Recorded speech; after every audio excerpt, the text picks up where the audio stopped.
All right, I think everyone is here, so let's go ahead and call this meeting to order. It is 5 o'clock on December 8th, 2020. Welcome you all here tonight, participating or listening or watching. My name is Sean Eystone. A little introduction of some of the folks on the call. We have directors Clausen, Eastham, Etsy, Godwin, Malone, and Williams. We have interim superintendent Matt Degner, and we have recording secretary Kim Colvin, and a plethora of other folks. The first thing up on our agenda tonight is one of my favorite things we get to do annually, although this is much different than it has looked in the past, like many things in the year of 2020. But we get to honor all of our music students that made it into All-State. So I believe I'm going to turn it over to our performance music curriculum coordinator, John Welch, if Kim will promote him.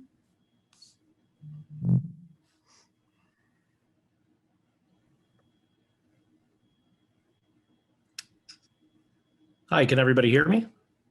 Sure can. Okay, so I'll go ahead and get started here. So thanks for having us. My name is John Welch, and I'm the performance music coordinator for the district, as well as the orchestra director of West High. I'm here tonight to honor the students of the Iowa City Schools that have been selected to the 2020 Iowa High School Music Association All-State Band, Chorus, and Orchestra. In a normal year, these students begin the audition process over the summer in hopes of being selected to play at the All-State Festival held at Iowa State University in late November.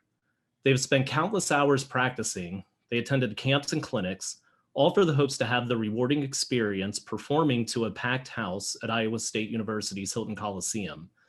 But this year we learned on October 1st that the event would be canceled due to safety precautions and that students going through the process would only receive the recognition of being an All-Stater. Though students and directors alike understand and respect this decision, it was nonetheless disappointing. But these students continued through the process and did so knowing that they would not get their performance. This says a lot about the character of these students and the dedication they have to their craft. And it should also be pointed out that although there was not a performance, the honor of being selected to these ensembles is as distinguished this year as any. Students, congratulations to you all. Here are just a few details I'd like to share about this process. Across the state this year, 3,483 students auditioned virtually across 5 regions, representing 263 high schools. 1,081 students were selected, 268 for band, 211 for orchestra, and 601 for choir. This represents the top 1% of all Iowa high school musicians. The Iowa City Schools had nearly 200 students audition to participate, and from that 200, I am proud to say that we had 88 students with 9 alternates selected, by far the largest number of students selected to be All-Staters in any district across the state. Before we introduce these students, I want to say that as performance music coordinator, it is an honor to represent my colleagues from across the district and the outstanding work that they do. This year, while our directors were reinventing their methods of delivering large ensemble instruction to an online setting, they were also learning how to record and organize virtual auditions for our students. All of you went above and beyond to make this process successful. Thank you for all of your work. On behalf of all of my colleagues, I would also like to thank the Iowa City Community School District and the board for their continued support of our performance and general music programs. Your commitment to these curricular programs is a commitment to a vibrant performing arts scene in our schools and in our community. Though tonight we celebrate a small selection of our students, please know that our programs remain central to a well-rounded education, while they also support the social emotional well-being of our entire school community. Music education is needed now more than ever.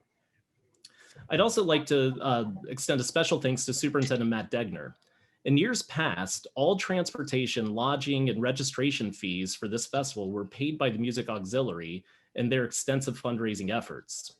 But last spring, Mr. Degner and I worked on a number of budgeting items and made sure that these fees would be covered by the district. Because of this, the Music Auxiliary has been able to provide directors with supplemental funds to help teachers adapt our programs to our online and hybrid instructional models.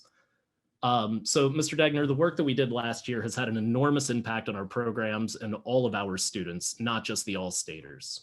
Also, I'd just like to quickly thank Scott Kibbe and Diane Schumacher for being so flexible over the summer and into this year as we've had to figure out how to deliver instruction to our students.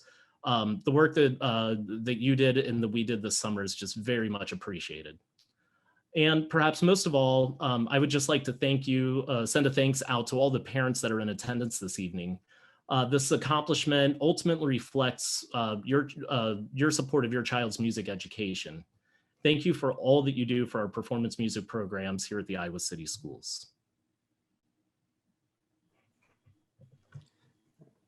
John, would you like to stay on and sort of MC and call on your Not colleagues, a problem. So we're going to go ahead and we're going to have each.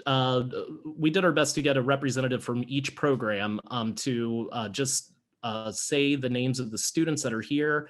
Normally, for those of you that are in attendance tonight, we're able to have the students at the ESC and in front of the board. Unfortunately, just given the circumstances, we couldn't have all of them shown other than the pictures that we were able to get. And just want to also say thanks to Kristen Peterson and Kim Colvin for working this out. So I believe we're starting with, I kind of forget what we're doing. Can we go to the next slide, Kim? Okay, so I'd like to introduce City High Choir and their directors, Tyler Hagee and Matthew Walker. Hello, everybody. My name is Tyler Hagee, and I'm one of the choir directors at City High. Thank you for allowing us to be with you tonight and recognizing the achievement of some of our fine young musicians. To echo John's message, this pandemic has reaffirmed the importance of music and the arts in our collective lives. During this time of hardship, people have turned to many different arts in order to cope with their varied experiences of our current situation. These vital lifelines also provide hope for the future, when we can attend that next concert or theatrical production, or participate in singing or playing in collaboration with others without the need for PPE or physical distancing. It is your support of our students, teachers, and support staff that allow us at City and my colleagues across the district to offer the many successful programs we do and maintain a standard of excellence looked to by teachers and districts around the state. This year, we were fortunate to have 3 students selected for the All-State Chorus. They are Rachel Meehan, Ava Statlander, and Sam Strathern. Thank you again for your continued support of the arts at City High and throughout the district.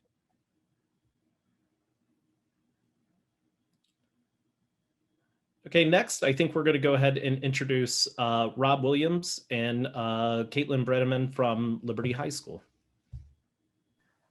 Hello, everyone. Can you hear me okay? Yep, we can hear you. Awesome. So first, I'd like to thank the board for allowing me to congratulate these exceptional young people at this meeting tonight. I know that you all have many important matters that require your attention, so the fact that you are taking the time to recognize these kids and their accomplishments is much appreciated. Second, I'd like to thank my colleague, Caitlin Branneman, for all the work that she did to help get the Liberty Choir students prepared for these auditions and the work that she does in her classroom each and every day. Additionally, I'd like to thank our accompanist, Judy Duncan, and vocal coach, Bob Anderson, both of whom were pivotal in the preparation process.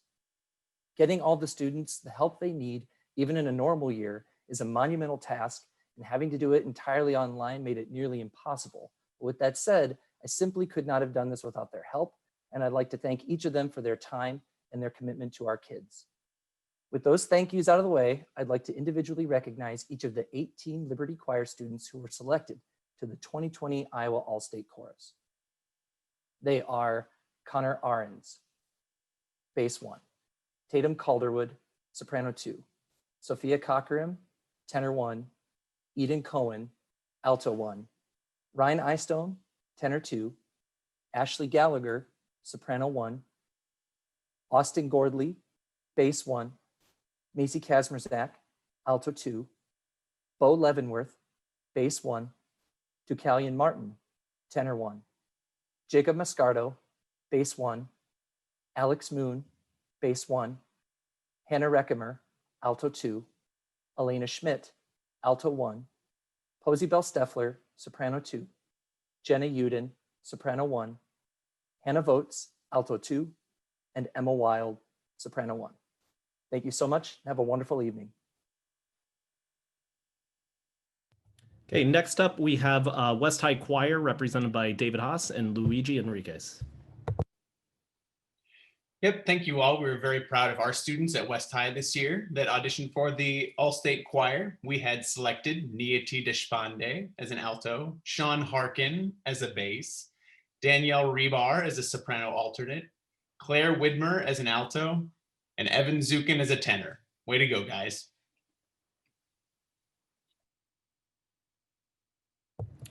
And next, City High Orchestra and their director, Megan Stuckey.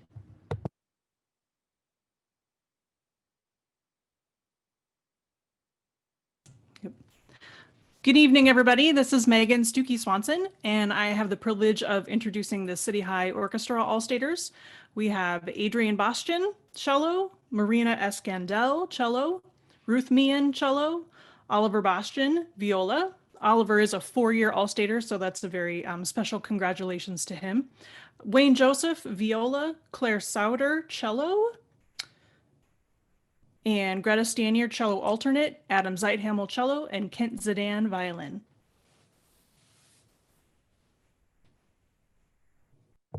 Okay, and next we have Annie Savage from Liberty High School Orchestra.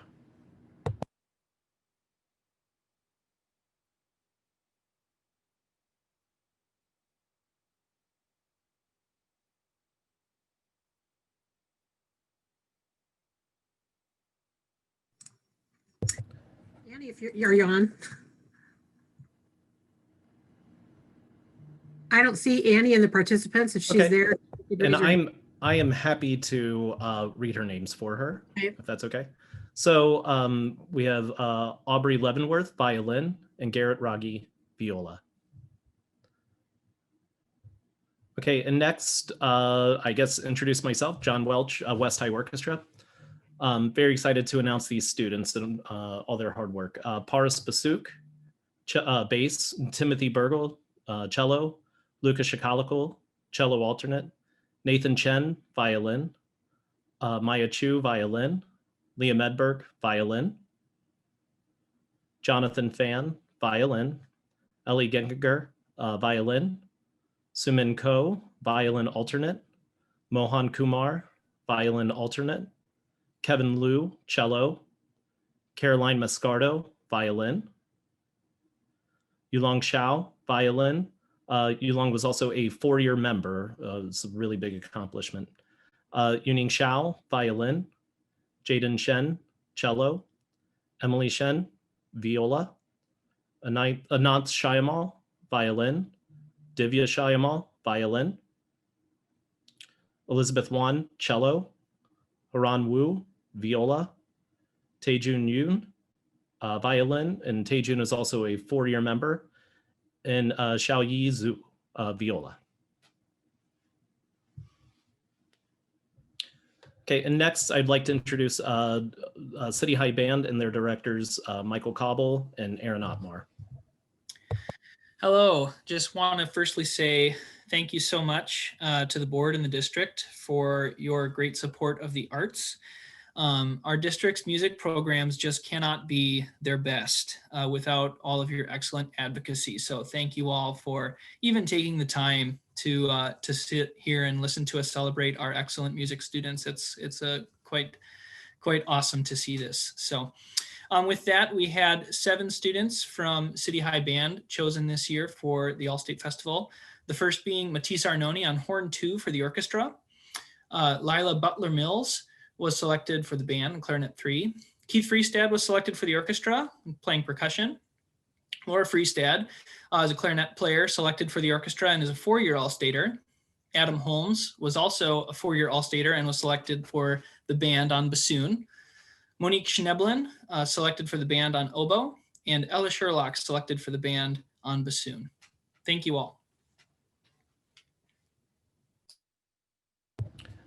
Next, I'd like to introduce Ryan Arp and Nick Carlo from Liberty High Band. Test, test. Is this thing on?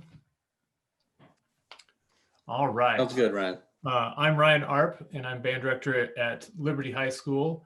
And I wanted to take the time to first recognize John Welch for all of the work that he has done behind the scenes with everything He's a very busy guy, and we really appreciate all the work that he has done during this, getting PPE for us or everything else. But just wanted to take the time to thank John Welch for all the time that he has spent to make sure that we can safely give education to our students. So thanks for that, John. And I also wanted to take time to recognize my colleague. This is the first year of Nick Carlo joining us at Liberty High Band, and it is just the 4th year of our program, and I'm just so pleased with the growth that we have had, and a huge part of it is having Nick there. So without further ado, our Liberty High All-Staters. Victoria Akas on bass clarinet, Amber Burkhart on alto sax, Luke Gage on clarinet, Jennifer Ho on clarinet, Spencer Knight on French horn, Killian Ritland, trombone alternate, Sam Ross on tenor saxophone, Brody Schoen on trombone, and Rachel Spence, oboe in the orchestra, are Liberty All-State band members. Congratulations.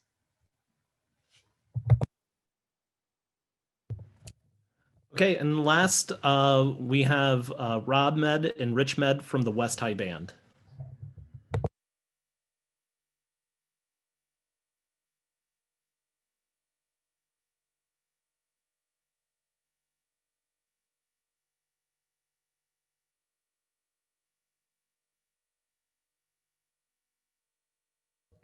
There we go. Now can you hear me? I would echo, thank you. I would echo the gratitude to the board and for all of the support of the arts and our music program. This is Rob Med, and I would like to also thank my colleague Rich Med, who had a lot to do with our working with a lot of our students for the All-State. And recognizing our West High Band All-Staters, we had Alex Carlon, clarinet alternate, Gary Chen, a first-year All-Stater on clarinet, Jonathan Chen, a first-year oboe player, Marcos Cheng, a first-year All-State clarinet player, Kyle Chi, an alternate on trumpet, Tiki Kwe, a four-year All-Stater on clarinet, Miles Davies, a first-year clarinet player, Heidi Du, another first-year All-Stater on clarinet, Maddie Ephraim, a second-year bass clarinet player, Ava Garcia, a first-year trumpet player, Kaylee G, a two-year All-Stater on oboe, Kaylee Gibson, a tuba alternate on, and Sachiko Goto, a first-year All-Stater on trumpet, Noah Hahn, a three-year All-Stater, Annabelle Hendrickson, a first-year oboe player, Vivian Ho, a four-year All-Stater on flute, Damian Kim, a second-year All-Stater on tenor sax, Nina Meng, another four-year All-Stater on clarinet, Bhavan Shrestha, second-year All-Stater on flute, Natalie Ermy, a trombone alternate, Sophia Wang, two-year All-Stater on flute, Nathan Wee, a three-year All-Stater on clarinet, and finally Ann Wu, a second-year All-Stater on flute. So congratulations to our West High Band All-Staters.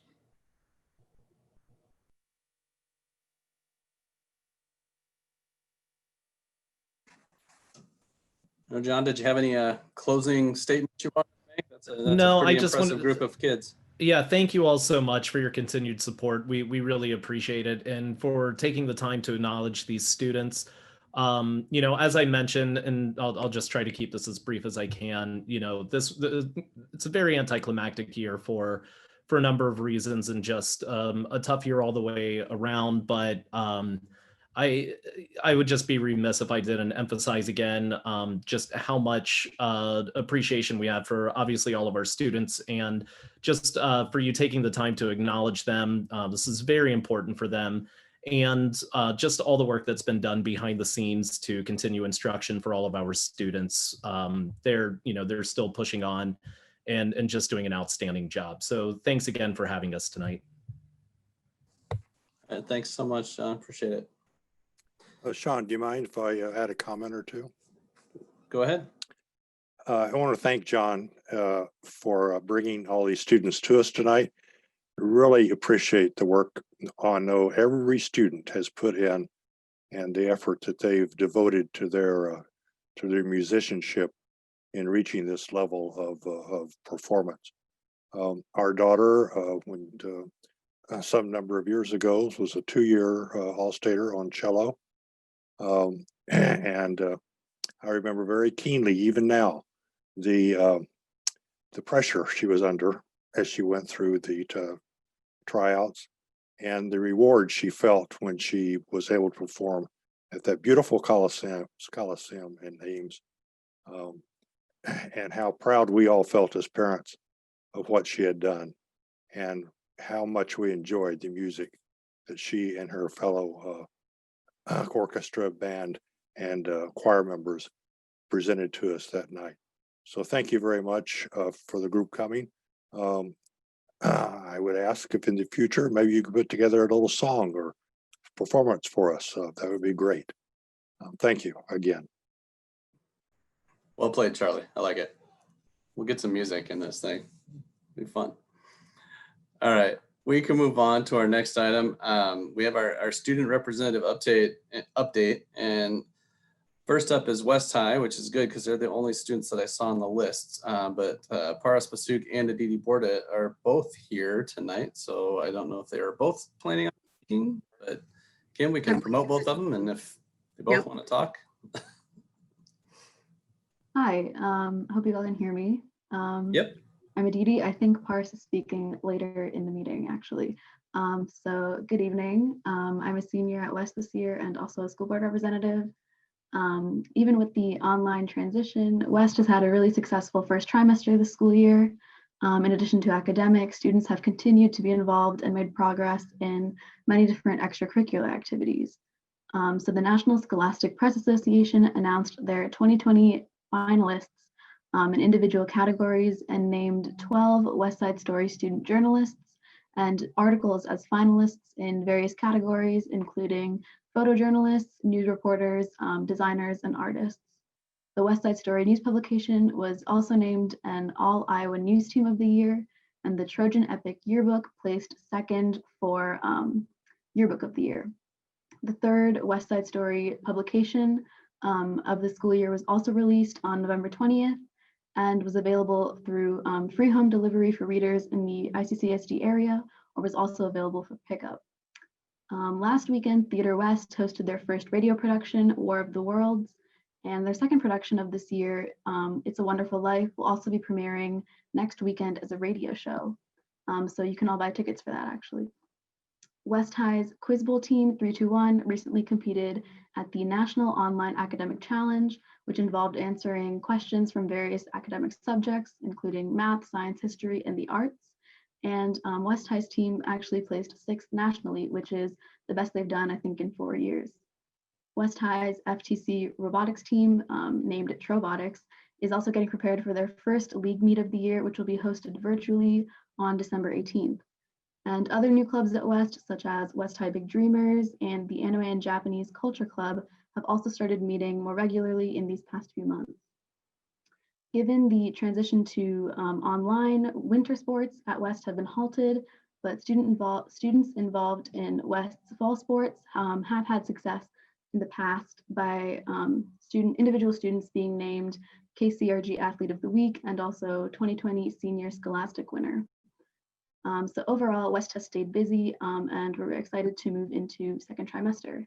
So that's all I have for you today, but thank you for having me this evening. Thanks very much. Appreciate it. Next up, we do have Tate High. Chris Platt is our usual person. I did not see her on the list. If there was a different representative from Tate that wanted to raise their hand, we could call on you. I'm not going to call on the person who's had their hand raised already. So I'm guessing that's not them. All right. After that, we would have Liberty High, and I have Elizabeth Wagner on my list, and she is also not there. So if there's a Liberty High rep that would raise their hand. Oh, Jacob Mascardo.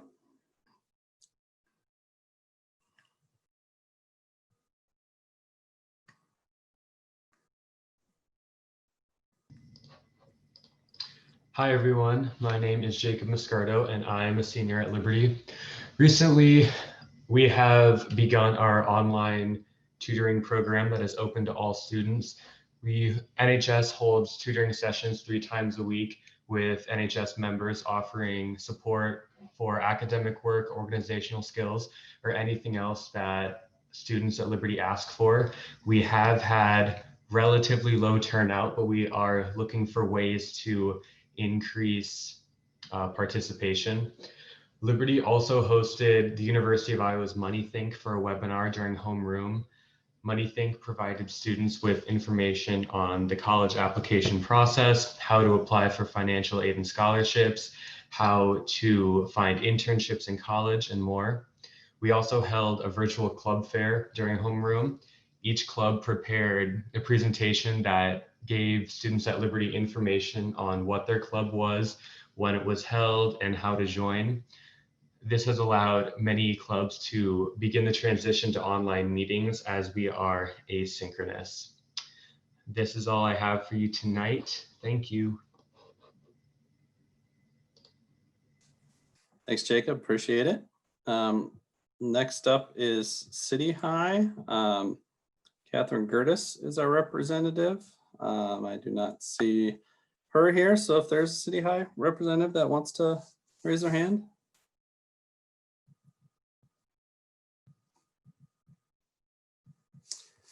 All right. If not, we will move on to our ICEA update, and I will pass that off to Brady. Thank you, President Eystone. Directors, administrative team, it's nice to be back with you all again. I have one quick note for us. It's a little ways out, but because of the way the schedules work, I want to get it on people's calendars or radar screens. On January 23rd, we will once again be having the annual League of Women Voters of Johnson County's Legislative Forum with a focus on education. It'll be via Zoom and also simultaneously streamed to Facebook and the Iowa City Public Television website. It's 9:30 to 11:30 a.m. on January 23rd. ICEA is proud to co-sponsor this forum once again with ICCSD as well as the University of Iowa. And I see in the attendees list, a fair number of my elementary colleagues. So I want to give a huge shout out to all of my teaching colleagues and to the staff in the district for a successful completion of our first trimester.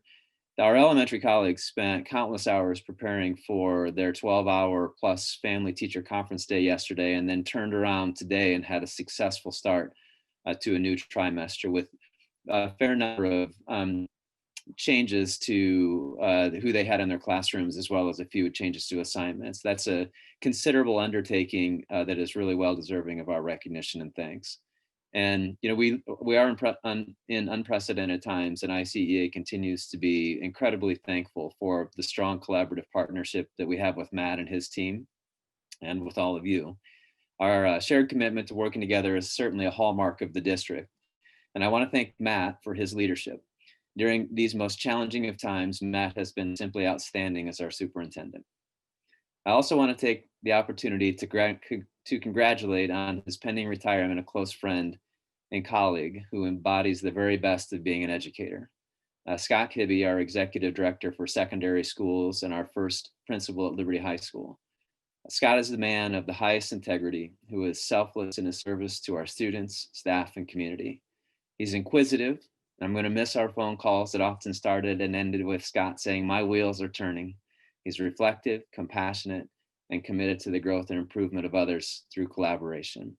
Scott, it has been an honor to work with you, and I wish you and your family the very best. Thank you. Thanks, Brady. Oh, and now my dog is barking at something. That's lovely. All right. Next up, we have our community comment portion. So anybody who is interested in making some comments, you can use the raise hand feature and I will call on you and Kim will promote you and then you will have 4 minutes to speak. I'm gonna go with Janelle. She's had her hand up for a long time, so that may be an accident. But Janelle, if you wish to speak, you were the first one with your hand up.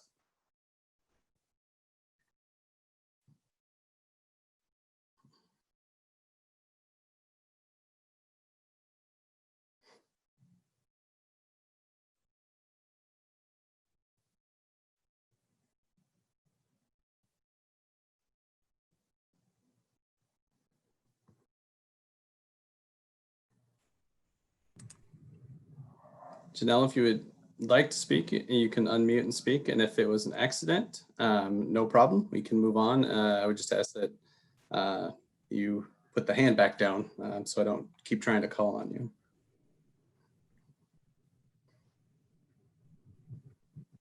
All right. Let's go ahead and move on, Kim. Let's next up would be Paras Basuk. Good evening, everyone. Hope you can hear me. My name is Paras Basuk, and I'm a senior at West High School. And tonight I am speaking to you all as a member of the ICCSD Equity Advisory Committee and as a member of the State of Iowa Youth Advisory Council. The State of Iowa Youth Advisory Council is a branch of the Department of Human Rights, and it is a body of Iowa youth representatives that advocate for legislative action at the state level. So the Equity Advisory Committee and board members Clausen and Eastham have been discussing their support for the State of Iowa Youth Advisory Council's legislative position statement about equitable school policy in Iowa. This position statement has been approved by the Iowa Department of Human Rights and the State of Iowa Youth Advisory Council. In the statement, which I sent in an email to all board members earlier today, legislative action is suggested to the state legislature and the Iowa Department of Education. These actions include the requirement of cultural responsiveness training in teacher licensure by adopting House File 2229, and adding a commitment to equity and representative curriculum in the Iowa Core Curriculum Standards, as well as the addition of culturally responsive teacher training programs for all Iowa educators and administrators. After assessing the State of Iowa Youth Advisory Council's position statement and conferring with 2 school board members, the Equity Advisory Committee advises that the ICCSD Board of Directors state their support for the position statement and incorporate it into their legislative agenda this year. The support from the board will strengthen the case for equitable education reform at a state level. These statewide changes to Iowa education standards will provide a foundation for school equity in Iowa. Mandating culturally responsive teacher training will reduce disparities in Iowa schools and support a positive learning environment for all Iowa students.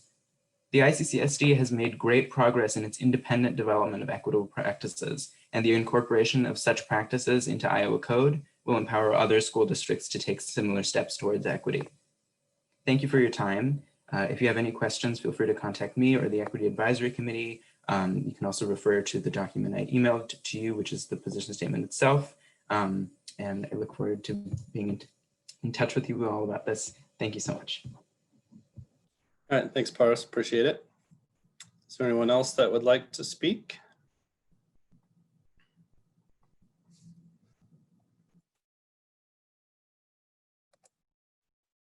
All right. If not, we will move on. Next up, we need to approve our agenda for tonight's meeting. Is there a motion? I move that we approve tonight's meeting agenda. Second, Charlie. All right, Kim, we can vote.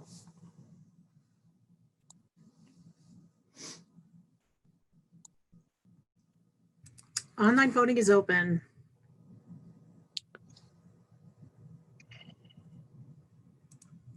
All votes have been cast and the motion carries with all directors voting in favor. All right, thank you. Next up is our consent agenda. Were there any questions after folks looked over the bills that they'd like to bring up? No, I didn't have any. I believe it was myself and Director Etsy that reviewed the bills this go around. All right. Are there items that directors would like to pull? Yes, can I pull the personnel report, item 5, and item 7, the district calendars approval? All right. Anyone else? All right, I'd entertain a motion minus those 2 items. So moved. Second. All right, Kim, I think we're ready to vote. Online voting is open.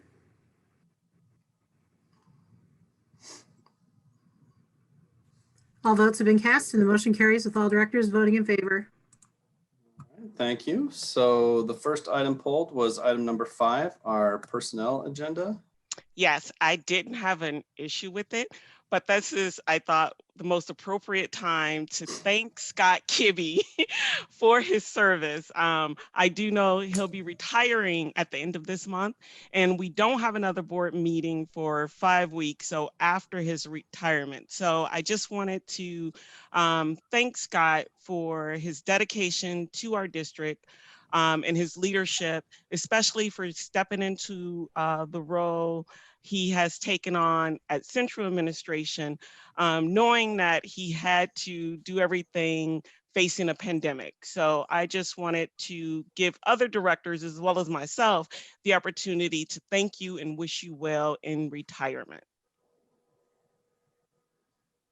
So I'll turn it over to other directors. Yeah, I'll chime in there too, Scott. You have been great. I think we really nailed it on the head picking you to open up Liberty High. I think, one of my best experiences was your graduation, and could really tell the thought that you had put into that to really build a culture at that school. And even though that was a short tenure, I think that presence is going to be felt for years to come. So good luck to you. I appreciate people making these decisions to move on in life and not just work till the end. And so good luck with what you choose to do. And thank you so much for your service to the district. I'd love to weigh in if I could, Ruthina and Sean and Scott. Just want to extend my congratulations to you for everything that you've done in our district and wish you the best in retirement. I have an amazing recollection of an Ed Committee meeting at Liberty High where we had an overview of your PBIS implementation and the culture that was being built and cultivated at Liberty was just profound. I remember being so excited and talking to folks after that meeting, like, oh my gosh, can we bottle this up and take it everywhere? Because the work that you had done there, leading a team of amazing educators and the impact you were having on your students was profound. And so thank you for that legacy. Thank you for all your hard work in the district, and congratulations and best wishes. Scott, I want to chime in and just again offer well wishes for this next chapter. I thought Brady was so eloquent, and I thought nothing I say can even come close to Brady. And then Ruthina spoke, and then Janet spoke, and then GP spoke. And I mean, everyone has mentioned some of the amazing things you've done. I have really enjoyed getting to work with you for the short time I've been on the board and that you've been a part of the ESC admin team. Even though it's through Zoom, I don't think we've ever had a board meeting in person, but good luck. You will be sorely missed. It's really, I've always found remarkable just the positive energy that you bring to any conversation. I just always am happy to hear you talk because I know you're going to be so full of life and exuberance, and it's just, we're gonna miss that. So good luck. Just thank you, everybody. Oh, go ahead, Sean. I'm sorry. Well, I feel like I had to go last just because, having my kids at Liberty and getting to know you probably a little more than some of the other folks. I gotta tell you, when I first met Scott, it was before Liberty even opened, and it was sort of the planning group as they were coming together. They picked Scott as the principal, and they were doing all these other planning phases. And it was shortly after they landed on Scott, came, and it was the first time I met him, and he spoke to the folks that were there, and it's mostly Liberty parents, but some just other community members and things like that. And he was very excited and very animated, as most of you that have gotten to know Scott know that about him. And I was like, wow, this guy really talks the talk, right? Like, he was really a good cheerleader there, but I was, I never met him, so I was concerned that he wasn't going to walk the walk. And I will tell you that as the years went by, he certainly did. And I won't tell you all the stories that I remember of Scott, but I do remember one.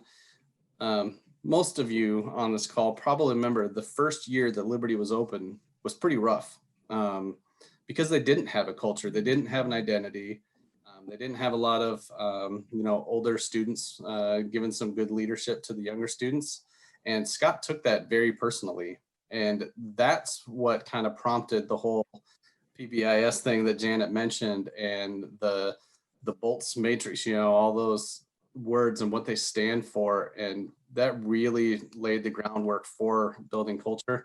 And year 2 was so much better than year 1.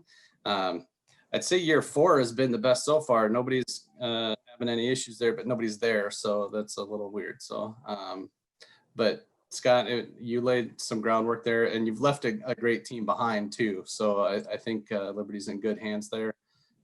So my heartfelt thanks for everything you've done for the school and our district, and just for me personally. So thank you, Scott. Awesome. Thank you, everybody. I recall last year when Steve was leaving, and I'm just so thankful for all of the opportunities that I've had in the Iowa City School District. It's been a tremendous experience for me. And I thank Steve for the way that we work. Collaborating is really, really important to me. And you heard Brady say that in his words. And we collaborated at Liberty, but we collaborate as an ESC team, and the collaboration amongst the secondary team that I lead is growing, and it's awesome to watch. And education's hard right now because of COVID, right? But it's also, we've got other challenges, but we sure got a chance at it when we're doing it together as opposed to doing it individually. And what Steve said to me on his way out was, he said, Scott, I think it's built to last. And I think I would echo that today, that all those things that I was just a small part of, but all that stuff, it's built to last. And so just thank you so much. Keep doing that awesome work, keep collaborating, because we got a shot at it if we do it together. So thank you all. And with that, I move that we approve the personnel item. Second. All right, Kim, I think we're ready to vote. Online voting is open. All votes have been cast and the motion carries with all directors voting in favor. All right, and the other item that was pulled is item 7, the calendars. Ruthina? Yes, I was just wondering if Matt could give us an update. I know that he was planning some meetings with various religious groups, so I just wanted to know if he had an update. Sure. Thanks, Ruthina. Good evening, everybody. I did meet with the No School on Eid group last Friday afternoon. We had talked through kind of progress update, and they had questions around what some next steps would be. We knew that we had the public hearings in the past meeting, and then would have approval of the calendars tonight. But we tried to talk to them about those next steps that were identified at the last meeting as far as engaging with other religious leaders in the community. And so we'll continue to meet with them. We shared with them about trying to identify what and who those leaders are, and then what those other major religions may see as an important holiday for them. I think Director Malone had asked that question last time. And so we'll bring back a potential solution, work with the calendar committee around some of that work, but we're going to continue to engage them in that conversation as we go forward, as I know they've been working on it for a period of time here. So yes, we're still actively involved in those conversations. Matt, I might add, if I suspect you've done this already, but I'm sure you know the Consultation of Religious Communities and the Johnson County Interfaith Coalition or at least two groups that involve the work of a number of religious leaders coming together, and might or might not be helpful in finding who those leaders are and how to have an opportunity to talk with them. Thank you for that, Charlie. Yep, those are two groups that we had planned to talk to. So thank you for the information there. Appreciate it. And once we have a plan, then we'll bring that back to you guys, of course. But first, we'll engage them in that conversation, a similar conversation we're having with the No School on EAD group.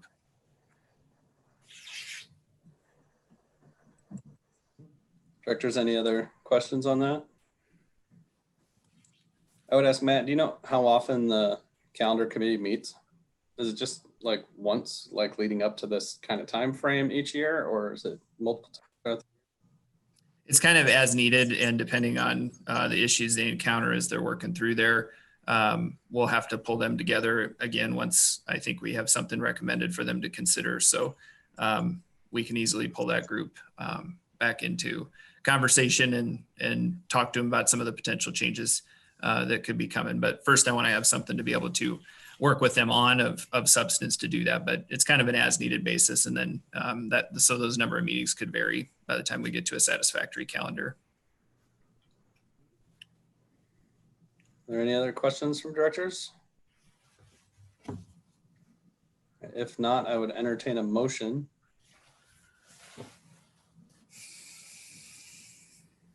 I move approval of item number 7 from the consent calendar. Second. All right, is there any further discussion? All right, Kim, I think we're ready to vote. Online voting is open.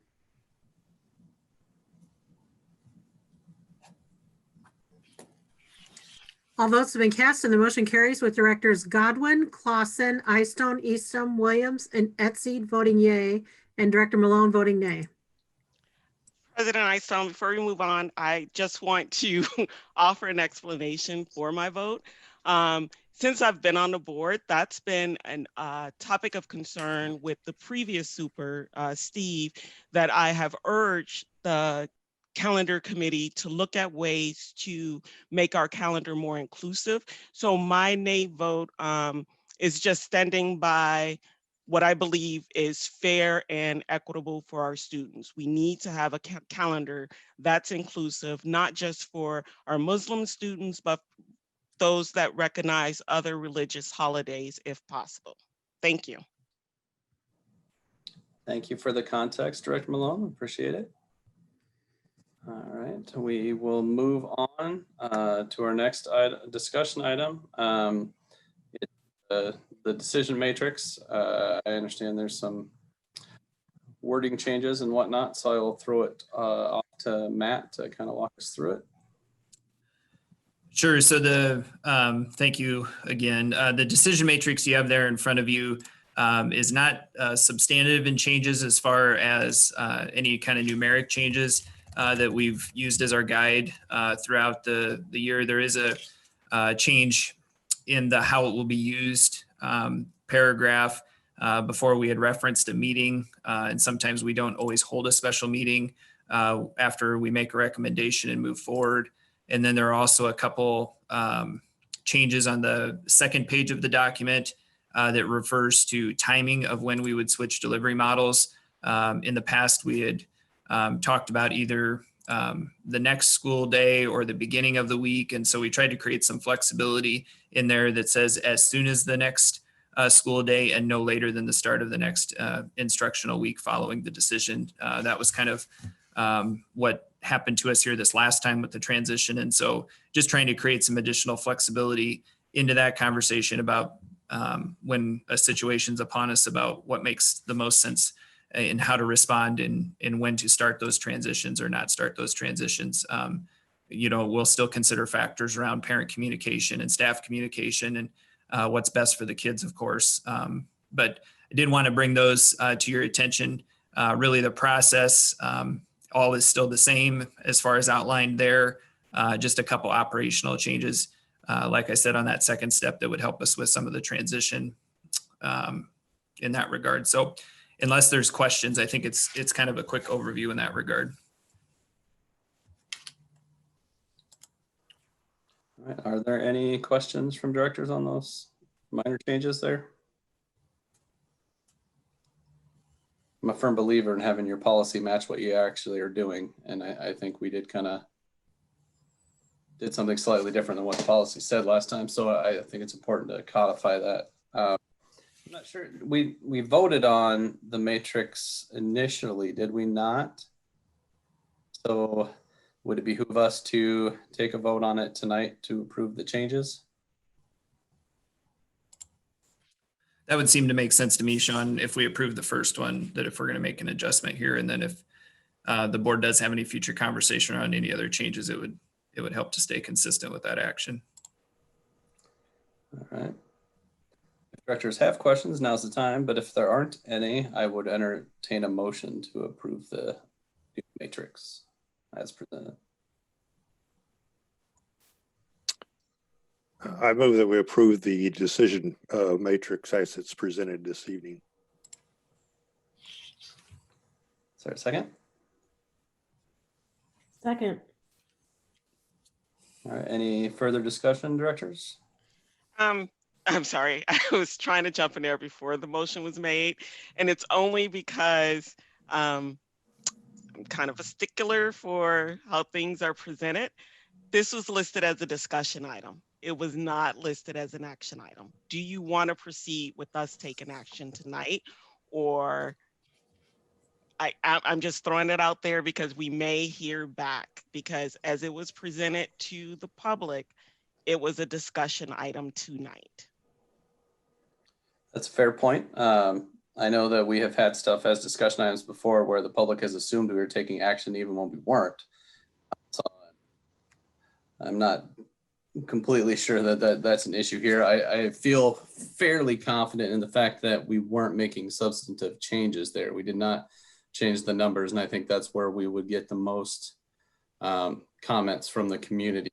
But that's my fair enough on it. So if other directors feel differently about that, I'm fine with that.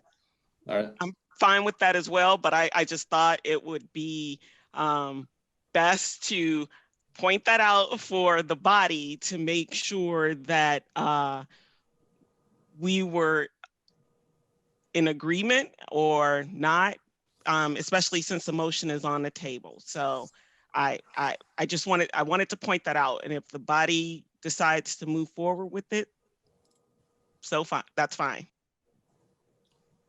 I appreciate that. I guess I would leave it up to the motion and the second, whether or not they would like to rescind it or not. I kind of gave my feelings on the subject, so. I'm comfortable proceeding with voting on the changes, given the numbers aren't changing and the changes are not substantive. I think that it's good to stick with our practice of sort of the 3 discussions before a vote. But on this case, I think it's within our right. And the nature of the changes are not significant enough to require additional discussion. So I support moving forward with the vote tonight. And I appreciate, Ruthina, your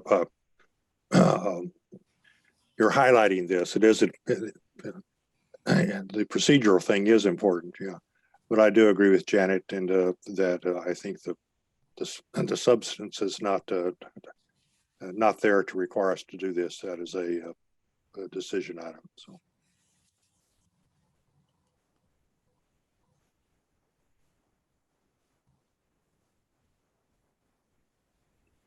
All right, Kim, I think we would be ready to vote then if we have no more comments. Online voting is open.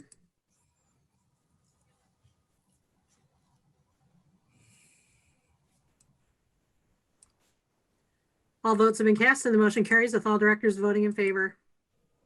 All right, thank you, Kim. All right, next up is our return to learn update. Matt? Yeah, so the big question in front of us as we get through the matrix is trying to look at where we're currently at in relation to that decision matrix. And we're really on the borderline with some of our data points right now. most notably the current 14-day positivity rate being at 11.3%.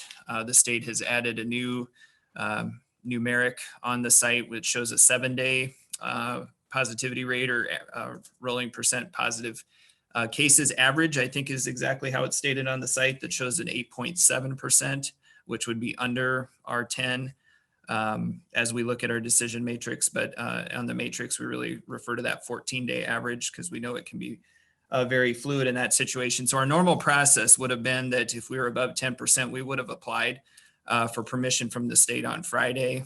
When I contacted the state to ask them to reopen our application, they informed me that we would not be able to do that till mid to late this week, that they were asking districts to wait longer on that because of the fluidity of the numbers. So I don't have an answer for you this evening around if we would be granted that permission or not in that regard. So I think there's some options for us to consider. We could go ahead and request that permission as soon as able, whether that's Wednesday, Thursday, or Friday. And then once we have an answer from the state, we could respond accordingly. So if it was granted, we could stay in the online environment. If it was denied, we could prepare for a hybrid environment. They may not be likely to grant that request at this point, knowing we're several percentage points below their threshold of 15%. Our absentee rate is not going to be an indicator that will probably help in this scenario as far as asking for permission to remain online. And so that data point won't be informative that way. We will work with Johnson County Public Health to provide a letter in that regard. But I do feel like if we are rejected from that permission from the state to continue online, according as our matrix states out, that we can run a successful hybrid experience for a week. We do feel like we have effective mitigation strategies. We can provide effective social distancing and mask wearing as we've done before in that scenario. But if we're looking at the process that we've committed to, that would be our next step. And so I guess one other option that the board can consider is that if our percent positivity drops below 10% over a period of time here in the next few days, that we could also change that decision. And even if we were granted permission, that we could change directions next week if we wanted to agree upon a time to make that call, whether it was Friday at noon or even into Saturday. It's just going to affect how and how quickly, or when and how quickly we can communicate with our families. So I tried to kind of walk you through some of the different things that I've thought about in this conversation. But again, according to our decision matrix, we'd be applying for that permission to stay online. But again, accepted or rejected, I think we can navigate the week effectively in that sense. But with our numbers dropping, we may want to consider, even when we submit that application, that is there a period of time we'd want to say if we did drop below 10%, we would want to try to get the students and staff into our hybrid model next week. So with that, I can take any questions or maybe take some direction here from you guys as far as what you're thinking or any pushback or feedback to those steps. Matt, this is Charlie. Sean, are we okay for discussion? Yep, go ahead. Okay. I think the matrix, as I recall, says that we'll make a transition if the positivity rate transitions between 10% or lower over a 3-day period. So if we so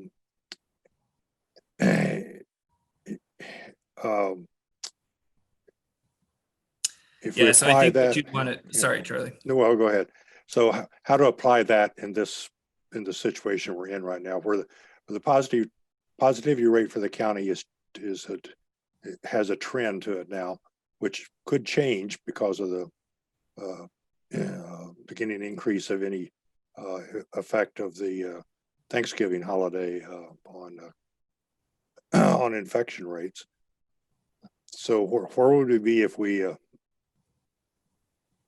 well, you're right. We do look for a 3 to 5 day time period. And so that's where you would have to consider, is there a time and that you would want to cut that off and say at Friday at noon, if we're still, above that certain percentage, that 10%, we're just going to move forward with our plan, because if we dip below on Friday, then you're maybe operating with the assumption that Saturday and Sunday are going to continue to be below that 10% threshold too. So you're right, you would be taking a chance about those numbers fluctuating or not, but I felt that at least need to share that option with you guys, because we know that if you've watched the rates the last week or so, they continue to trickle down. It's just kind of a slow trickle down. The 7-day average shows some more encouraging data in that 8.7%. So we're just in a weird spot. I mean, we're kind of on that borderline with where our line is drawn from the decision matrix we've committed to. And so it's a tricky position to be in. And that's why you could try to extend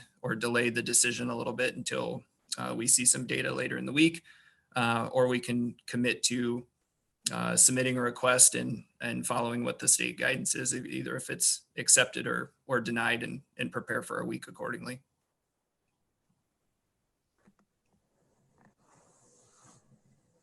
I guess I'll talk. I think where my head's at is I'd like to see us in hybrid next week, if that's the direction that we can head. I will say I'm a little hesitant. I think all of our decision points so far have been easier to make than this one, because we've got data trending in a direction that I've always felt kind of relatively comfortable about, that it'll continue trending. And the problem here is, and that's where my hesitation's at, is all of the medical experts are talking about this Thanksgiving rise that we're going to start seeing this Thursday, Friday. And we don't know if it's true until it happens. But I mean, looking at our numbers this week, they're really good. I mean, I shouldn't say that. They're not really good. Really good would be like 2%. But for where we are in Iowa, they are really good. And, you know, I think we all say if we can get kids back in school, that's where we want them. And so I guess I would say hybrid for now, Matt, but I also am really open to making a quick decision and maybe even a change midweek. Like if we really start to see some crazy numbers coming out where we're back up at 18, 19, 20% positivity daily rates for Friday, Saturday, Sunday, then making a quick change in that decision, but for now going ahead to hybrid. And I'll just chime in here. You know, I would love to get our students and teachers and staff back inside the building. However, our matrix that we just approved says that if we're 10% or higher, we will be online. So, or I'm sorry, offsite online. So I think that's our contract with the public and with folks that have been following along for this since we've started. I know that it's difficult for our families, especially for our students, but I personally believe we need to apply, see what the state says, and perhaps commit to making that decision toward the end of this week, what we will do with our families, understanding that right now things are just uncertain, but most of our families know we have this matrix that we have committed to and followed all this time. I get that we're trending down, we are looking better, but I personally think it's not honest with our constituents to do something different than what we just approved. Well, I want to piggyback on that, because my understanding of the matrix is that we are operating in the operational steps for changing the delivery model DE guidance, which says that unless we have approval from the state, that's the only time that we're changing. And we don't have approval from the state right now. Right, but we need to apply for it to see. And I mean, we may not get it because we're above 15, but I think, no, we didn't. We didn't. No, we did, and they kicked it back and they said they wouldn't consider it. No, Matt asked for them to open it up. He just said he asked for them to open up the application. They told him to wait. So he didn't Right. submit in, but he didn't submit anything. They didn't see anything. So that's what, Matt, am I wrong? I mean, my understanding was you asked to submit, they told you to wait. So maybe I'm misunderstanding that. No, I think you guys are just saying the same thing, just different ways. And so, yeah, basically with our data that we had in, that we would have had in front of them, I mean, they can see our numbers. But what happens is it's in the CASA portal. It's called the Iowa Ed portal. It's a application under the CASA folder, and you submit your request to provide continuous remote learning. And so that has to be open for you to be able to submit that. They had told us the reason for that is that the data could of course change. And we certainly understand that the data could of course change. That's what we're sitting here talking about. The problem, you know, for a system our size is the delay in the communication then to our folks, right? As far as what that week's going to look like when we can't time this out like we would like to. And so we were not able to apply. We don't have an official answer as far as a yes or no. But they, you know, if we move forward with the request and submit it, they may say no. And then that would, of course, determine our next step. And then if they say yes, that was kind of the alternate option I told you, is that we could also, even with the yes, wait on that. Typically, we would have had that answer, stepped in here and had the conversation about if we thought which direction was the appropriate way to move forward. So we just don't have that tonight to know for certain what's even our possibility. I also think the matrix says that we have to give parents a week notice before changing delivery models. So I mean, I don't know how we can, I get that fidelity to the matrix is important, but at some points in time, it's just, regardless of what we do, we're less than a week out right now.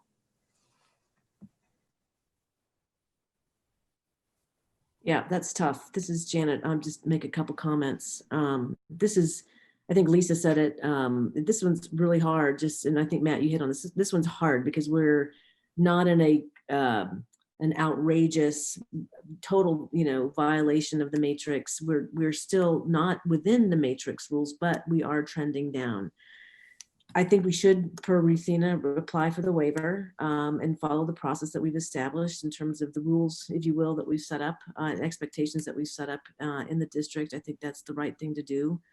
I do think there's some rationale for why being in hybrid next week is good. Certainly there's a strong desire for many families to have their students back in a classroom, even in a hybrid mode. I think all of us are very aware of some of the issues our families are facing right now, and we need to be aware of that. We also need to be aware of health and safety. I understand. It's also a week before we go into a Christmas holiday. So it's not like we're, if we were to go back in hybrid, it's 4 or 5 school days. It's not for a 2-week time frame from a decision standpoint. The other thing that's weighing on me is we just started a new trimester today in an online mode. And I know our teaching staff are doing amazing things to work with their students and get to know students in new classes in the trimester change.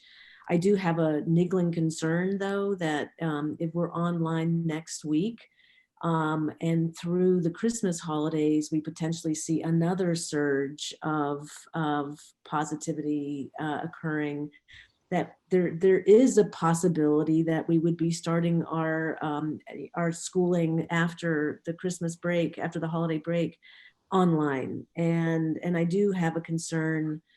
And we started our school year this way. It's not like this is new. We've experienced this before. But I feel like having students have an opportunity who are in that hybrid model to meet their teachers, have some personal contact, you know, face to face in a hybrid mode before the holidays, given some of the uncertainty of what may occur after the holidays. And so that is also weighing on me and making me, I guess, honestly hope that the positivity rates go down the way we're projecting that they will be going down, so that we get under 10% before next Monday.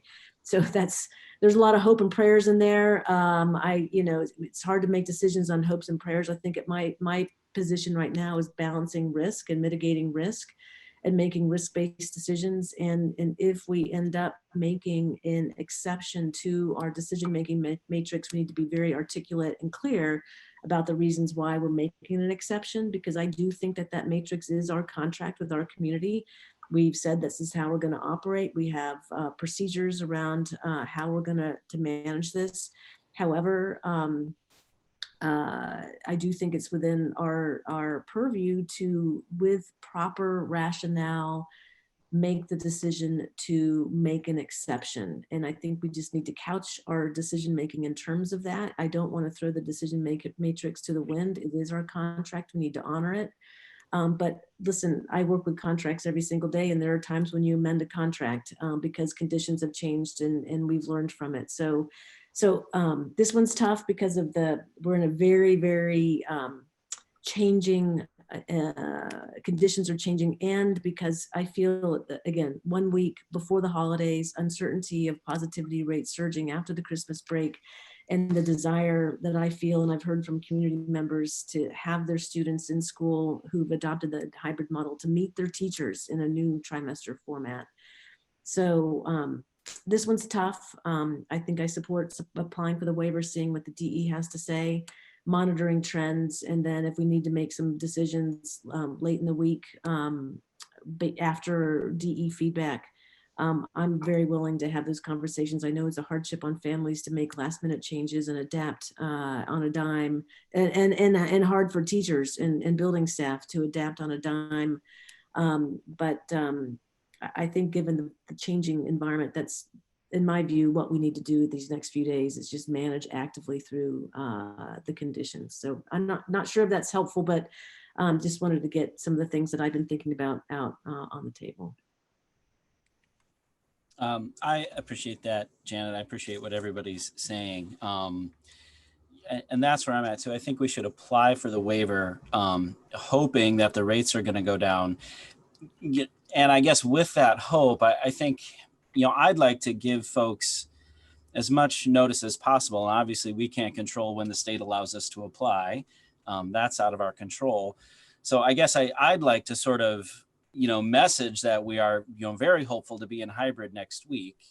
And maybe it's probably easier to plan to be in hybrid and then at the very last minute, and I understand with families that might be different, but from an organizational point of view, if we can plan to go hybrid, because the truth is, if Saturday and Sunday we're at 20 to 25%, that's going to change things. I mean, and I think everybody's going to be looking at those numbers, and that's the kind of thing that's going to move the needle to the point where, where we'd have to really come together and make an emergency decision, because sometimes we are making emergency decisions because things change so quickly. However, I think if we can start to message out that, it looks like we'll be in hybrid next week. However, we're applying for the waiver. And if things change dramatically over the weekend or in the next few days, that's going to affect our decision, because the last thing we want to do is create circumstances where we got a whole bunch of spreading going around right before the holiday break. The other mitigating part of this, I'd like to point out, is the district's doing a great job with the hybrid. I mean, really, with the PPE, with the distancing, our in-school numbers look very, very good. So that just gives me a lot of confidence, if our numbers are low enough that, we're able to pull this off. And for all the reasons we want kids back in school, and certainly the timing of this being the beginning of the trimester really adds to that. I would support, kind of that path moving forward. I just want to make a couple of comments about risk and safety. I looked at our dashboard, and I see over the time that we were in hybrid mode, we accumulated about 750 confirmed or presumed positive cases of COVID among students and staff. Now, the dashboard timeframe goes from August 15th or back to August 15th, but my recollection is that a large number of those cases occurred during the time, or started to occur during the time when we were in hybrid mode. I realize the rate of infection spread within the student body the rate never got to be alarmingly high from a public health standpoint, to some extent anyway. But I'm still thinking, well, that's 700 cases is 4% or so of the entire student body and staff complement we have. So I'm leery about going into a hybrid mode again. Not necessarily. Well, that's one of the things that's weighing on my mind as I try to make a decision about what to do over the next tonight and over the next few days.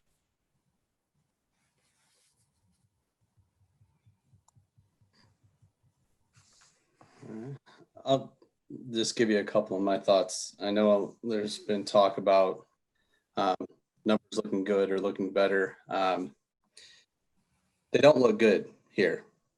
I want that to be perfectly clear to everybody that's watching it. Or everybody that sits there and looks at our state's website and says, look at how awesome Johnson County is. It's terrible. Our whole state is bad. The entire state of California, which has like 12 times more people in it than the state of Iowa, has a statewide 14-day average of 8%. We have like 3 counties that are under that. Maybe only one that's under that. So don't fool yourself into thinking that Iowa is great. So I'm just going to tell you that we're not doing that well here. That being said, I'm concerned with we apply for a waiver and we're not getting an answer, and then we get told no, and then we're in this position of telling staff and families at the very last second what's happening next week. I do feel that our staff has done a great job and we have, mitigation steps in place. I think 1 week has a much smaller risk than what we could have done, this whole semester or the whole last trimester. So I guess that's where my concern is. If we're waiting and we apply for the waiver, which, our matrix says we're going to do it. That's what the matrix says, right? We're over 10, we apply for the waiver. It doesn't say what we do with it. But if we're not even getting an answer until, at best we apply tomorrow and get an answer tomorrow, we have, 3 days and a weekend leading up to a change, which is a tall task, I think. And I don't know, I guess I would put this out there to board members. If we apply for the waiver and it's not granted, which quite honestly, I don't feel that the state will grant it at this point, what do we do then? Because then now we're in that boat where we were way back at the beginning of the year when we started talking about this matrix is, when do we make the decision to just flat out ignore the state, or do we follow it? I think we were pretty clear in that we took every legal possible action that we could to make sure that we could follow all the rules and still stay compliant. And I feel like that was the right thing for us to do. And I think it's the right thing for us to do moving forward. I would be concerned with just disregarding it. So back to my original point, if we're going to get to the point where we're denied by the state to have 100% online next week, does it behoove us just to say, you know what, it's 1 week, we're going to do it? Do we say that today so everybody's aware of it? I'm very concerned about waiting until Wednesday, Thursday, Friday of this week before it's announced for all people involved, whether they want us to go back to school or not. I think it's a tough call to make a decision last minute. So I've got feelings on both sides of it, but I think I'm very concerned about a last minute decision being made more than anything else at this point. So I'll just jump in. I can't remember who said it. It was either Janet or JP. I think we apply for the waiver, but the communication that goes out tonight is that we anticipate being in hybrid model next week, because I agree. I would love to have our kids in school. I'm concerned about their ability to connect with teachers next week, even though not all of our kids will be there all 5 days. Some will only get 2 days. I'm concerned with some of the teachers that want to be back in buildings and want that added availability to plan for the week. So if that message goes out, people are understanding that we're planning for a hybrid experience next week. And then it comes back to us, depending on when we get a reply from the DE. If they deny the request, we've already told our families we're going to be in hybrid model. If they approve our request, Matt will need direction on whether or not we're going to accept that waiver or not. But again, I don't know who said it, but I like that idea. We apply, send out the communication saying we are going to be in hybrid next week. And unfortunately, that's all we have is wait and see after that. I think structurally we can do something like that, Ruthina. I think then you also identified the other question that's kind of out there as far as if we apply and and the state looks at it and does accept it, and rates continue to drop. I think that's probably the direction piece I was alluding to about trying to make a call late in the week, that if we apply and we hear and that it's accepted, but rates are at 9% over the weekend, or they're at 10.1 over the weekend. I mean, I think that's the part where then it starts to get a little bit tricky. And then Charlie brought up the point about the 3 to 5 days, looking for a time period with that. And so I think that's what I would want to entertain for conversation from you guys, to know that we can easily apply just as soon as they let us. We can get that answer back. It's just under what conditions would you want to take advantage of that permission? Or do we just want to look at it from a blanket? If the permission is granted, we're going to use it. And if it's not, then we're going to be in hybrid. But I think alluding to the hybrid for our families as early as this evening lets them know what to start to plan and prepare for, lets our staff know what to start to plan and prepare for in that fashion. Yeah, I'd say, Matt, I mean, my thought on that is, yeah, if we apply and it's granted, but we still see the trends moving downward, I say we can plan for hybrid with everything that's in place. And the opposite, if we're denied and things shoot up, then I think we have to have a really, if things get out of hand, in a significant way, then I think we have to have another conversation about, because, if we're in hybrid, for example, and things trend up, and then over winter break, we do have folks using our facilities. Well, what happens if over winter break, the numbers shoot way up? And we don't really maybe have as much of a mechanism to make a call in that case. So I think either way, if the numbers start trending up, then I think, maybe it's even, I don't know if it's even another conversation. But if we apply and are accepted, but the numbers are trending down, then I think we feel more comfortable. I should say I feel more comfortable, going to hybrid next week in that case.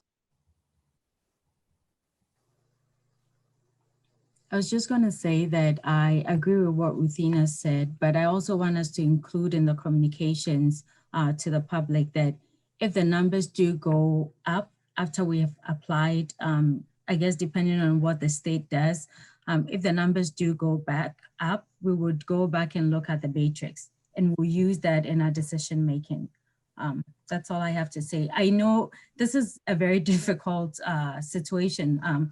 Obviously, we all want the kids back in school, but health and safety is also important here. We also just have a week before the winter break. And so I think it bothers me that there's sort of no stability here. We can't, it's just a week and then they go back like hybrid to online.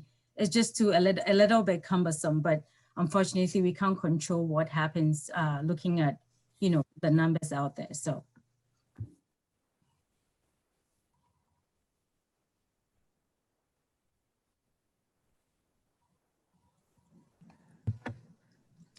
All right, Matt, I just want to make sure that I'm kind of reading the room right. It sounds like what we're looking to do is to, follow our matrix, and because we're above 10, we send in the application, but our planning purposes and the communication is that we are expecting to be in a hybrid mode next week.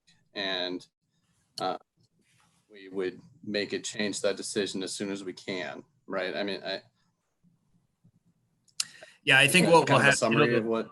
Yeah, we'll work on the, Kristen and I will work on the communication and along with the team here to try to make this clear to our families, because it'll be a little bit confusing to state that we're applying for a waiver, but that we're anticipating a week of hybrid. And so we'll have to link that to that we see rates in the county continue to trend down. So while we're applying for a waiver to the state or permission to provide continuous remote learning, our current eye is towards a week of hybrid instruction because of rates continuing to trend down. Once we have a firm decision on that, we'll be back in touch with them as soon as possible. I think that's what we'll need to communicate to our folks and let them know. And I think what I'm hearing here is basically as those numbers progress, through the end of the week here, is what will help guide that thought process as we make the call officially for next week. I would just add too that I would avoid anticipating, expecting language like that, because well, at least that's not what I'm doing. I want to basically I want to try to follow what the numbers or what the positivity rates tell us, which is a measure of what's happening in terms of infection within the community. And if it's I guess I would outline it that we have two options, and say that we're going to follow the data in deciding which of those options to implement for the last week of the trimester of this before before the Christmas holidays. So Charlie, are you saying you're not comfortable with telling families we'd anticipate a week of hybrid? I mean, is that what, or you were referencing you're not comfortable anticipating what the numbers might do? I think, to me, it's a possibility. What I see, there's a possibility that if we can do either hybrid or online in the final week that we're talking about. It's the possibility for both of there, not anticipating which way it's going to go. That feels hard. I mean, I do appreciate that we need to give people time to plan, and the positivity rate has been decreasing for how many days in a row? I could pull it up. I don't have that in front of me, but it's trending down every single day. It has been for some time. I think that for me is the data that puts I put weight on the decision making around saying our intention, because of the positivity trends declining day after day, is suggesting that we will be able to go onto a hybrid model beginning next Monday. And I think the caveat, of course, is whatever direction we get from the DE, and if we do see a major spike up, then we're not trending down anymore. We're trending up again, and that adds another factor in the decision making. But for me, because we've been trending down for day after day after day after day, and we're getting close, that for me is what makes this move to hybrid next Monday understandable and acceptable. And so it's that decrease and the trending downwards that I think that we can use as a baseline for our decision making tonight and providing some guidance to the district. Yeah, I agree with what Janet just said. I think the more, and I feel bad for you and Kristen, Matt. This is going to be a tough communication to kind of pull all these bits and get it out. But the more that we can let the community know what we're looking at, then they know what to keep their eye on for the next few days. And it'll be less of a surprise if something changes. Whatever happens will just be less of a surprise. And I think the hesitation that we all have is providing people the most amount of time to prepare for whatever Monday's going to look like. And so if we can message, if the numbers keep on going down, we anticipate being in hybrid. I think that'll help families be able to watch the numbers themselves and say, okay, they're still going down. I have a better sense of what Monday will look like. And then alternatively, if they see them spike up, they'll say, okay, maybe it's not going to be hybrid.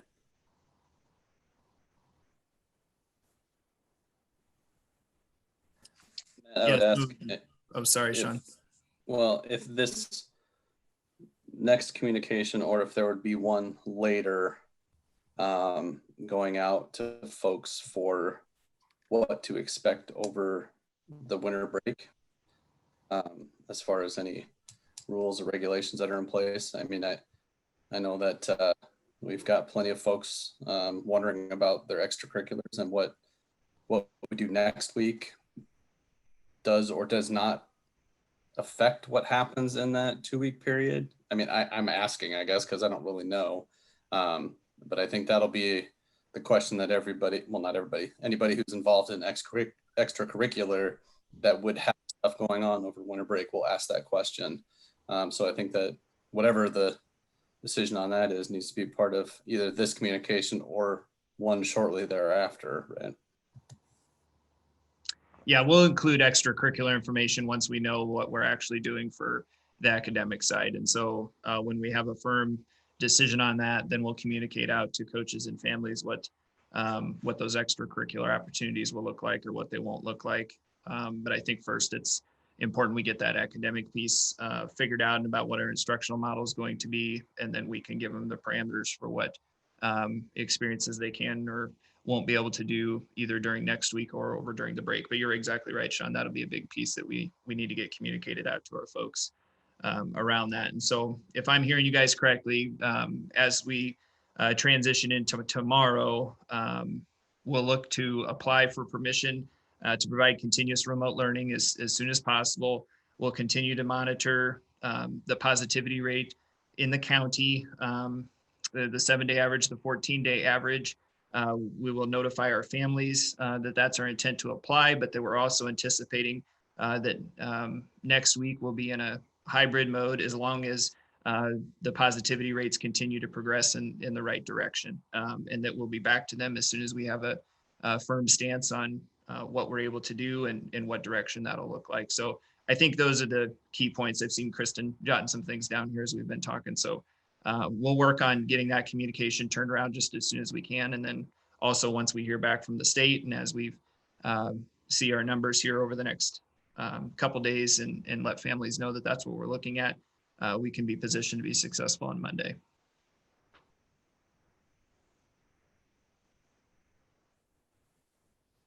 Anything I misread or misunderstood? Okay.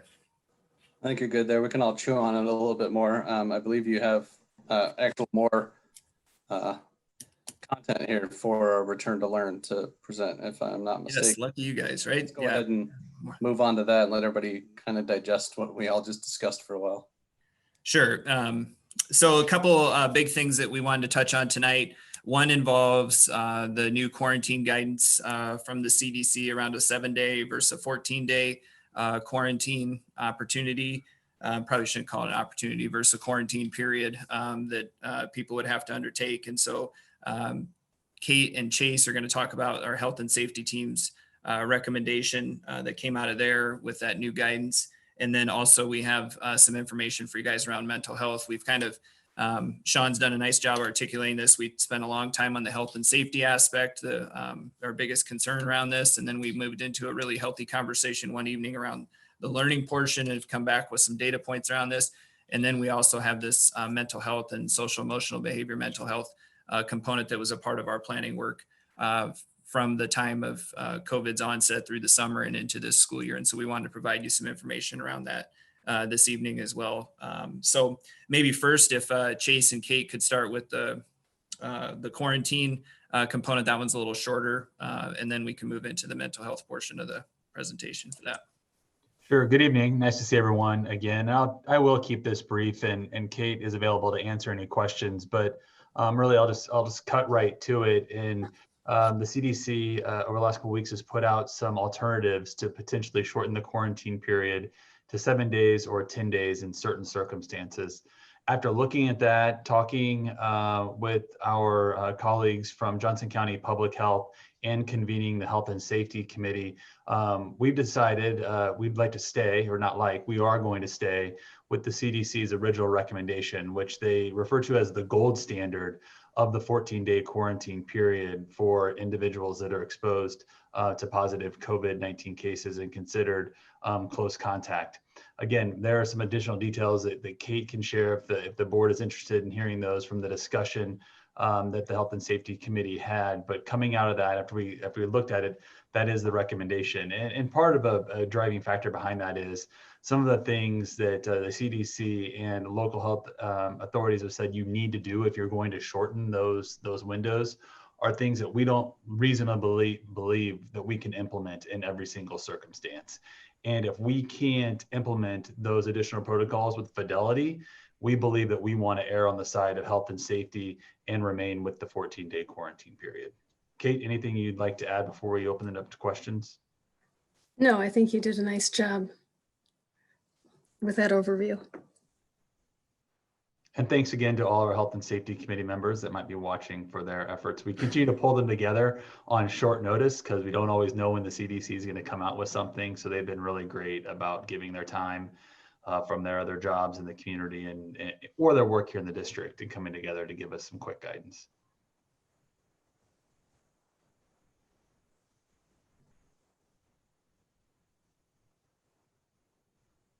Okay. Thanks, Matt. Yeah, thank you, Chase and Kate. So next I'm going to turn it over to Amy and Laura, and they're going to kick off the mental health part of the conversation here this evening. Thanks, Matt. Before I introduce Laura and Corrine, I want to just echo what Brady shared earlier with the board. And I know we've got a lot of staff on the call tonight, and I think it's just important to recognize the monumental changes that have just occurred as we left trimester 1 and headed into trimester 2 here today, between some of our teachers changing assignments to our students, some of our students receiving new teachers or new courses, to the preparation and then the sharing of elementary report cards, 2 days of conferences for our elementary team with our parents, elementary and secondary material pickup, the preparation for that, and of course the distribution, master schedule changes, upkeep with our LMS systems, both Seesaw and Canvas. I just really want to give a big shout out to all of our staff, and whether that's our ESC teams here on the call, to our administrators for helping to put these changes into effect, to our teachers who are implementing them, as well as to our staff. I just want to tell everybody thank you. It's such a unique year and it is a ton of work to transition right now. We just really appreciate everything that's happened. And I'm going to turn it over to Laura and Corrine. So Laura, Director of Learning Supports, and Corrine, our Coordinator of Mental Health Services, for the presentation. Good evening, everybody. We are happy to be here to give you an overview about social emotional behavioral health. We'll talk about some planning that we did that, as Matt said, started last summer in the Return to Learn portion of the district planning, and just give you some information about where we are and some supports and services that were provided. And we'll make sure that we give some specific info about supports that are particularly related to mental health as well, because I know that was part of the ask. And so just a quick introduction, as Amy mentioned, to Corrine Frank. She's our Coordinator of Mental Health Supports. You have probably had the pleasure of working with her or hearing from her maybe in some past presentations as well. And she'll help share some of the information that we have to provide to you tonight.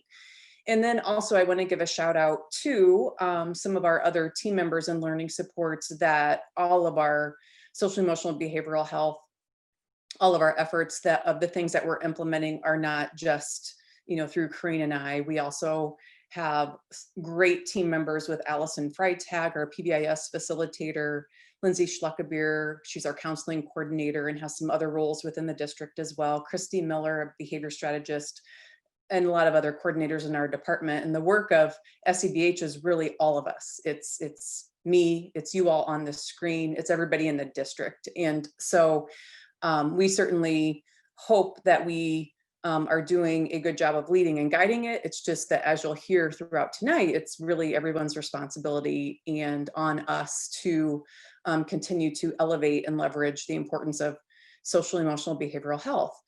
And also over the summer, I just wanted to thank those team members who did serve on the Return to Learn SEBH team.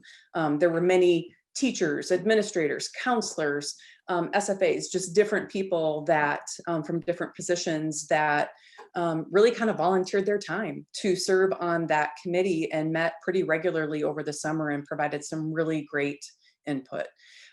So some of the things that we've got in place are because of that process and that diverse group of people who were a part of it. So as we get started, Kristen, are you doing the slides, or I must be doing the slides? Yes, me, okay. All right, I just have to change course here just a little bit, sorry.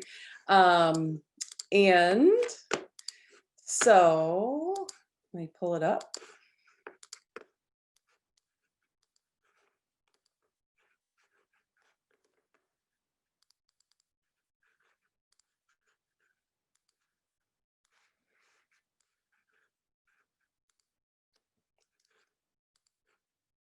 Sorry for the hesitation. I didn't have my slide deck up on my computer, so just take me a second. Everyone take a quick breather while I get that back up here.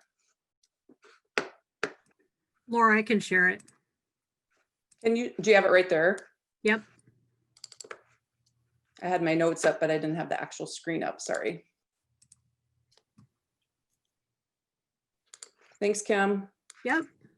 All right, so that's maybe a really good way to model the things that, you know, we often go through. Like right there, I just had a little freak out moment, but yet I had to use my self-regulation and self-management to kind of work through it, right? That's like a tiny example. But as we think about social emotional behavioral health, you know, we know that, thanks, Kim, right there is a great spot. Our staff, our family, our students' social emotional behavioral health is integral actually to effective instruction, to student engagement and success. And it goes without saying, after everything that we've talked about tonight and the list that Amy just kind of shared which probably doesn't even, you know, identify everything that everyone in the district is working on. There's no way that it could, but that with the added stress of COVID-19, it's impacted us all, you know, our students, our families, our teachers, you know, the whole community.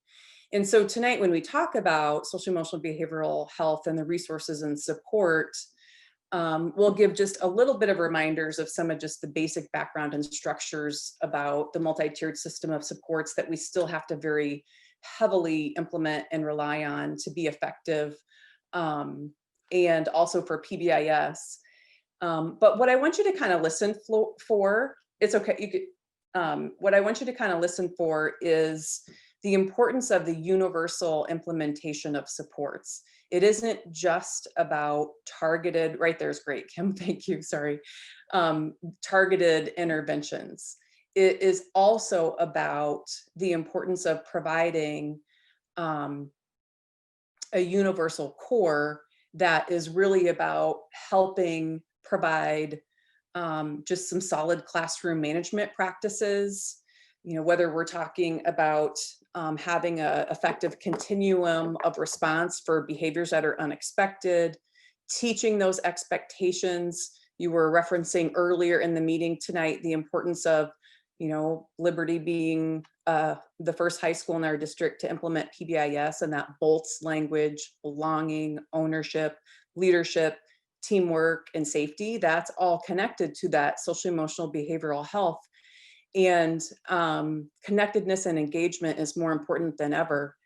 And as we are helping students, thinking about how to engage with students in this new environment and building relationships over new platforms. And so as we talk about it tonight, we do want you to really think about, again, the importance of what we were providing to all students in a trauma-informed and restorative way, as well as those specific interventions that are needed for students who need some additional layers on top of this. sometimes when we talk about SEBH, it seems so obvious. It seems so obvious that of course we need to have social and emotional behavioral health. We need to be aware of our own social and emotional learning, yet we don't intentionally focus on it and work on it to continually integrate it from a district level. Again, we're all responsible for it. Then it just lands, on, it's not just the job of the counselor, for example. It's not just the job of the SFA. It's a job of all of us. So that slide with the MTSS and PBIS on it, the multi-tiered system of support, you've heard us talk about this before. We reference it in different situations. It's a framework. The Iowa Department of Education utilizes it, that is based upon those 5 indicators and that kind of flower star looking thing. And so it's based upon an evidence-based curriculum and instruction provided at the universal level. So we'll talk about what our SEL curriculum actually is. Universal screening of all students. We haven't really embarked on that quite yet, but we're going to yet this year, and we'll share some information about that. It's based on evidence-based instructional interventions that are at the targeted and intensive levels and should be provided to any students who need them. And we know that through progress monitoring, we know that through the use of data and through what works for kids. And so PBIS, the right side of that visual with the green, the what's there for all kids, the yellow, what's some targeted interventions for some, and then what are more individualized interventions. An important thing to note is that as we have integrated social emotional learning and focused on social emotional behavioral health for our students and staff, we've shifted over the years. This has been, a long time coming, but shifted over the years to be less about compliance and actually more about teaching those social emotional competencies. Helping kids with healthy habits, interpersonal skills, self-management, and just providing more equitable classroom environments. So while we're teaching our expectations in that PBIS framework, we're also connecting that to self-management, self-awareness, social awareness, responsible decision-making skills, and relationship building.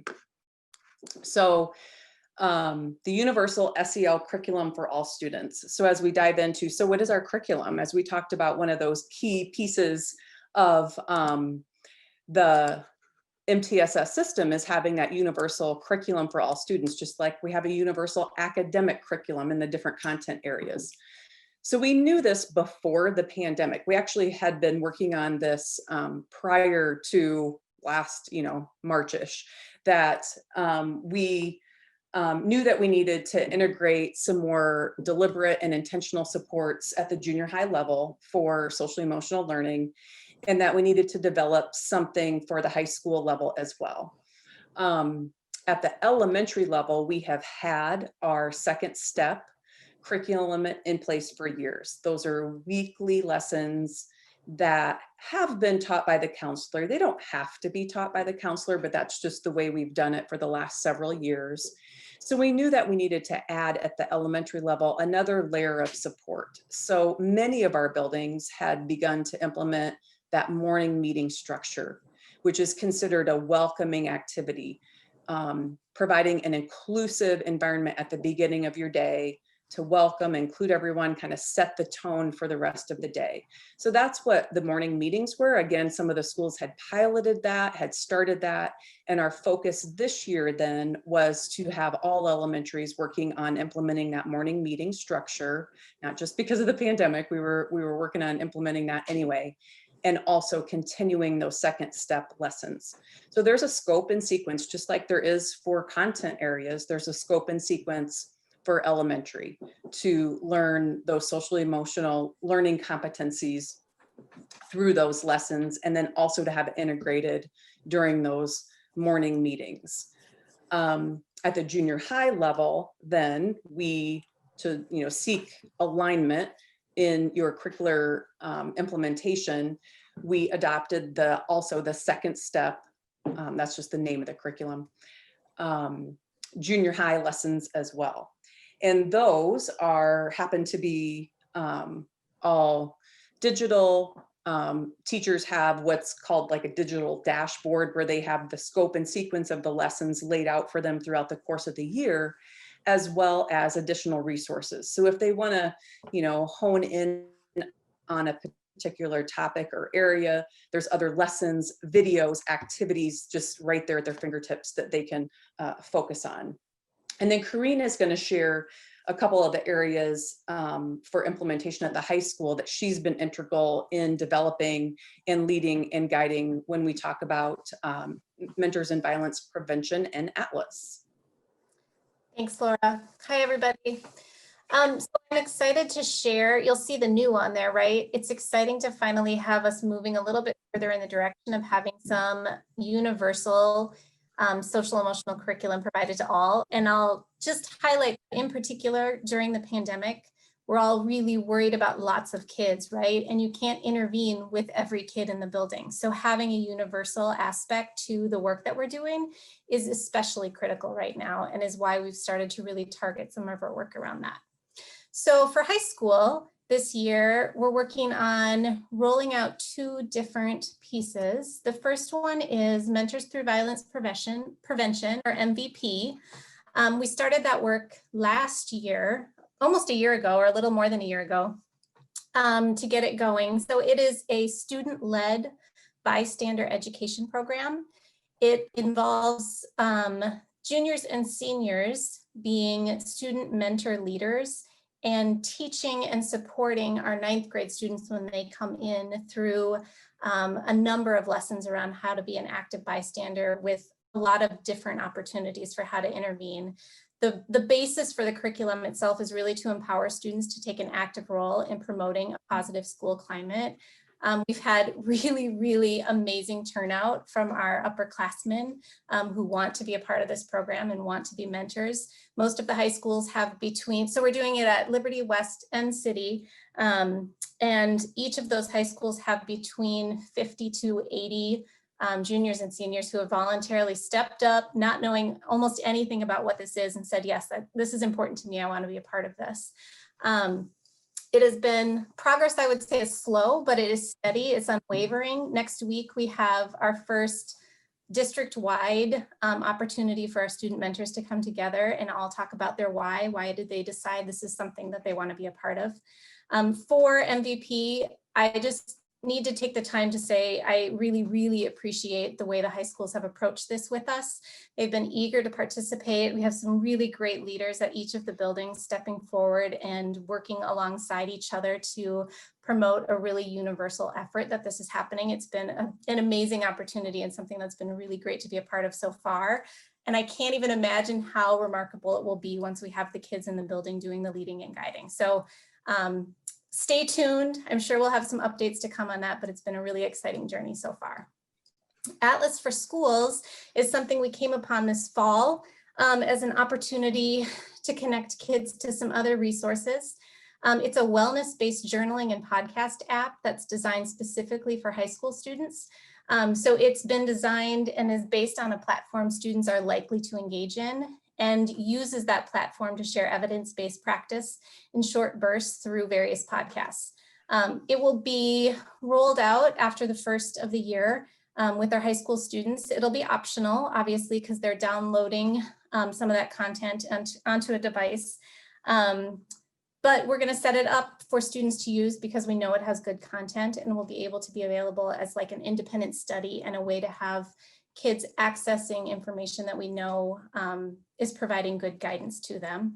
And what's exciting is that it starts really to provide a solid space to continue to move forward with a comprehensive school-wide social emotional learning program at our high schools. So it's a baby step forward, but a powerful tool to be able to use to connect kids to resources that we know are worthwhile and will provide them some good support and guidance.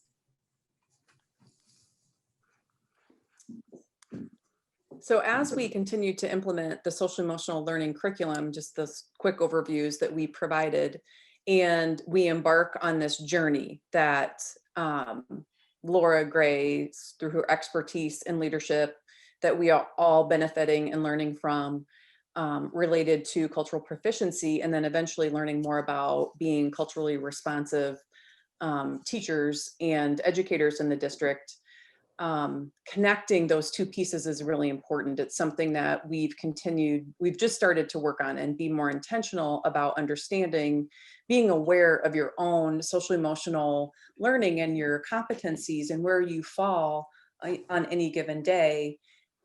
Certainly has a lot to do with your ability and awareness to support students of color, to work with our colleagues and our staff of color.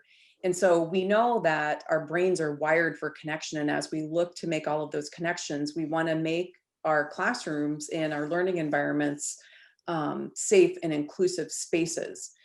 And again, that social emotional learning occurs all day, every day, everywhere, and, focuses more on the whole child and is really a pathway toward, focusing on equity. And so as we continue to think about that, one of the next steps related to implementing a more holistic social emotional behavioral health and SEL plan is to begin to implement, as one of those components of the MTSS system, is a universal screener.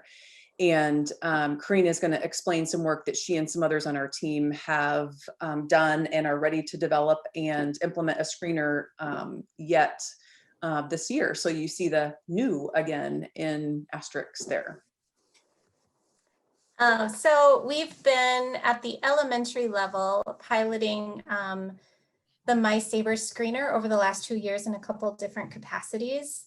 The goal for this year is to start to roll out something that allows for our kids to give their direct feedback to us as adults on how they're doing, and that it's not just a teacher, maybe a caring teacher, guidance counselor saying, I'm worried about this kid. We have that system in play, and our adults are really good at figuring out which kids need maybe some additional attention and support. And we also want to give a voice to the kids. So the purpose of the screener, as we start to look at it, is really going to be used this year as a tool to drive forward enhanced universal instruction. Our hypothesis, based on the pilots we did, is that we'll have a large number of kids screen as needing support for one of the 3 areas or all of the 3 areas that are addressed screener. The areas are social, academic, and emotional categories of behavioral health. So it's a simple MySabers, the screener that we've chosen to go with for our 2nd through 8th graders. And any teachers and building administrators who are nervous and listening to this for the first time, more information is coming. I promise we'll walk you through it all step by step. It's a simple 20 question screener that our kids are going to be able to respond to, and then we'll be able to use that data to expand our reach to kids who maybe are expressing the need for some additional support. It's really just an enhanced focus for this year. And then we will look at the way our data plays out and what information we learn and how we want to take that tool and further utilize it to potentially look at some specific interventions that can be used for kids down the road. Which, Chris or Kim, if you want to scroll down just a little bit, interventions is the next slide on here. And we decided to really highlight those specific to mental health. We've talked about a number of these before. Everything had in place prior pandemic is still in place currently. All of our partners, which are super, super valuable to doing this work well with our community, are all in place and willing and able and working hard to connect with our students. This list that we have out in front right now isn't comprehensive, right? We know our schools and our staff are working to be really creative in the ways they're connecting and supporting our kids. But it shares a little bit and just highlights some of the things we have in place that we're proud of and we know that our families and our students are benefiting from. I will say that referrals and connections to some of those more formal mental health services have been down this year. And a lot of that has to do with both kids not being in school, so having a little less access to them, as well as those entities themselves navigating how to provide secure support to clients while also trying to maintain how services that they have are utilized within their own new safety guidelines. So we're all learning through that together, but the partners are super willing and have, anytime we've asked, come to the table to help and support and figure out new ways to connect with our kids and our families. So we'll continue those conversations and continue those partnerships. And as new ones arise, continue to add them to this list as well. So all of that is to say that, even though our goal is to support students in their social emotional learning, as this last slide just kind of helps us think about our own social emotional competencies are very important. While we sit through these long, but very important and necessary and super engaging, I'm going to add, board meetings all the time. We're using our self-management, our self-regulation, we're checking ourselves, things that we've learned over time that, we have to be able to intentionally think about what's needed for students in that learning environment to develop those same capacities developmentally appropriate over time, right? And so for us to be aware of where we are in that emotional management, perceptions and of what our self is and others and making responsible decisions. Those are things that are extremely important for us to be intentional about in supporting our adults as well. So some of the things that our team has done, and there's other things others in the district do to support, the social emotional needs of the adults in our buildings. Certainly it's not just us. But at the beginning of the year, we developed some professional development that was rolled out in conjunction with other SEBH information and supports, and made sure to embed some of that adult SEL component within that then principals delivered at the building level. We continue to focus on those 3 key signature practices that I mention occasionally when we're meeting as administrators as well, and in different meetings, that welcoming and inclusive activity at the beginning, like those morning meetings we were talking about, engaging practices, making sure that student agency and voice is a part of their experience throughout the course of their school day, whether it's in person or virtual. And then optimistic closures, wrapping things up. How are we doing? What does everybody need? There's actually some certain strategies that you can use to integrate all of those 3 signature practices. So those are some things that we've pushed out to support our adults in supporting the students' implementation of more intentional SEL. So we know that social emotional learning, it hinges on caring adults. Adults also have to get that care in the organization and the workplace where they are as well as a first place. And they have to take ownership and responsibility for some of their own self-care as well. So we've tried to push out some things in our Take a Minute Tuesdays, those of you who have seen those that have come out, just some different ways that we can try to support the adults in our, supporting the kids and the families. There's also linked in there, and maybe we can throw it in the chat or send it out to you later, on the Iowa Department of Ed, are our social emotional learning foundational principles. So that in a sense breaks down, when I mention self-awareness, self-management, social awareness, responsible decision-making skills, and relationship building skills, it breaks it down K-12. So what's kind of expected at the K-2 level, kind of at the 3-5 level, 6, the way our structure is a little bit different than a lot of other districts, but 6-8 level, that middle school or junior high level, and then 9-12. So it's some really good information. And if you look at that, you might kind of do your own little self-assessment of, I'm not sure I'm at in my self-management skills sometimes, or responsible decision-making. And so it's really good concrete information. So with all of that information, we wanted to just give that overview, make sure that we helped highlight how mental health supports are a huge and important part of the overall social emotional behavioral health, with those universal components as well, not separate, but definitely connected. And we're happy to give a little time for Q&A if we have it. And we'll just open it up for that now.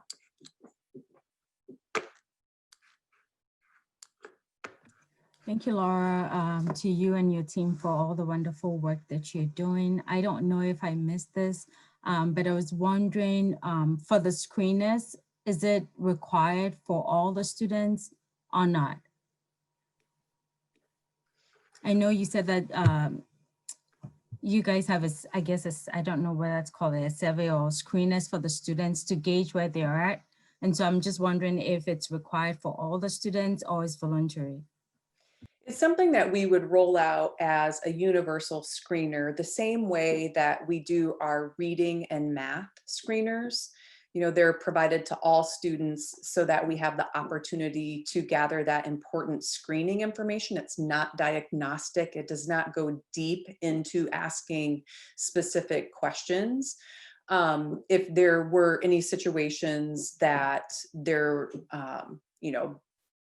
parents would want to elect or opt out of it, we could always, consider that or have that conversation. But like with any universal support or screening, we would want to promote the implementation of it for all students, because we wouldn't want to, not have the opportunity to find out that important input about what a student, may benefit from in terms of additional supports or services. But we're always willing to have those, conversations with parents and guardians.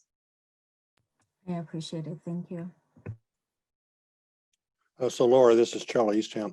So can the screening instruments do okay with students from different cultures and backgrounds? Very diverse group. Yeah, that's a great question. We've spent time delving into some different screeners from different, companies and educational institutions. And the particular one that we selected, Kareen, you might have to speak to this since you know a little bit more about it than I do.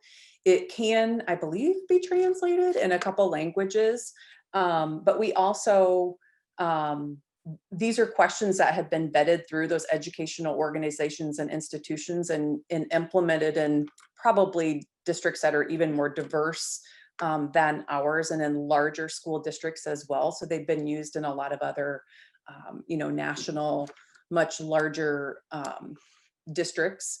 And so we're actually a little behind where some of the other districts have been in terms of trying to really implement that MTSS process and having a universal screener. But we know it takes time for our community to understand, for us to build our infrastructure with it.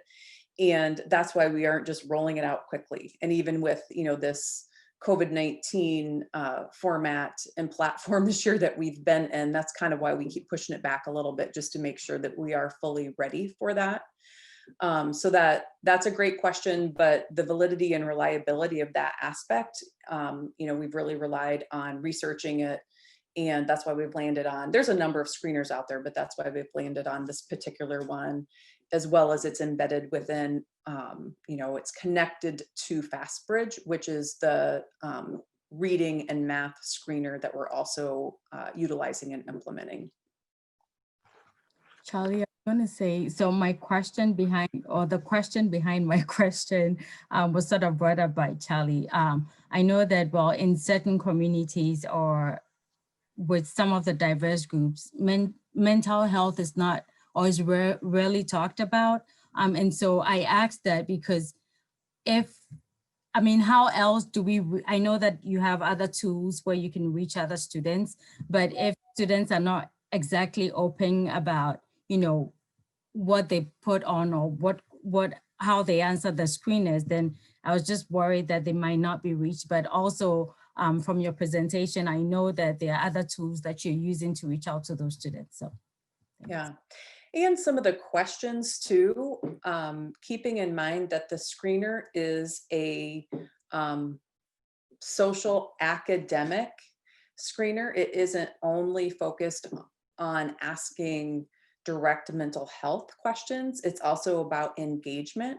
And so there's questions that, are asked that have more to do with how students feel about school, how they're engaged, do they feel connected to their peers, those sorts of things. So it isn't only focused on kind of that mental health aspect.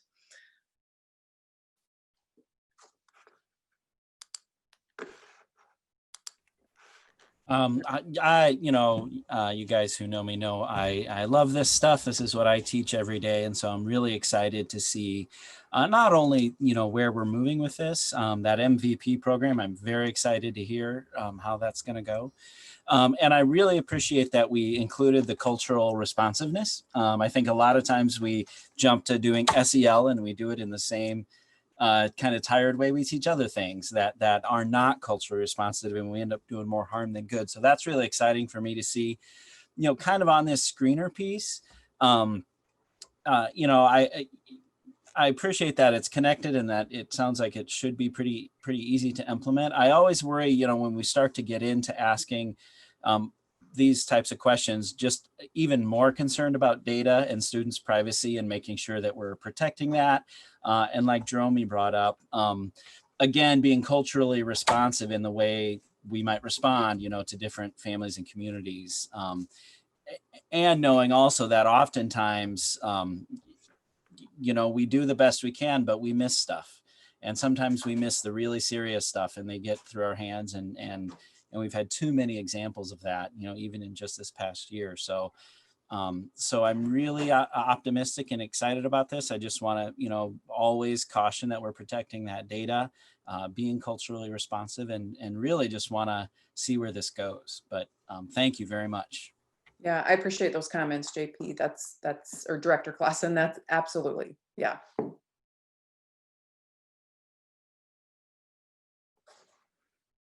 So great questions and points for us to continue to consider and work on. Is there anything else that comes to mind?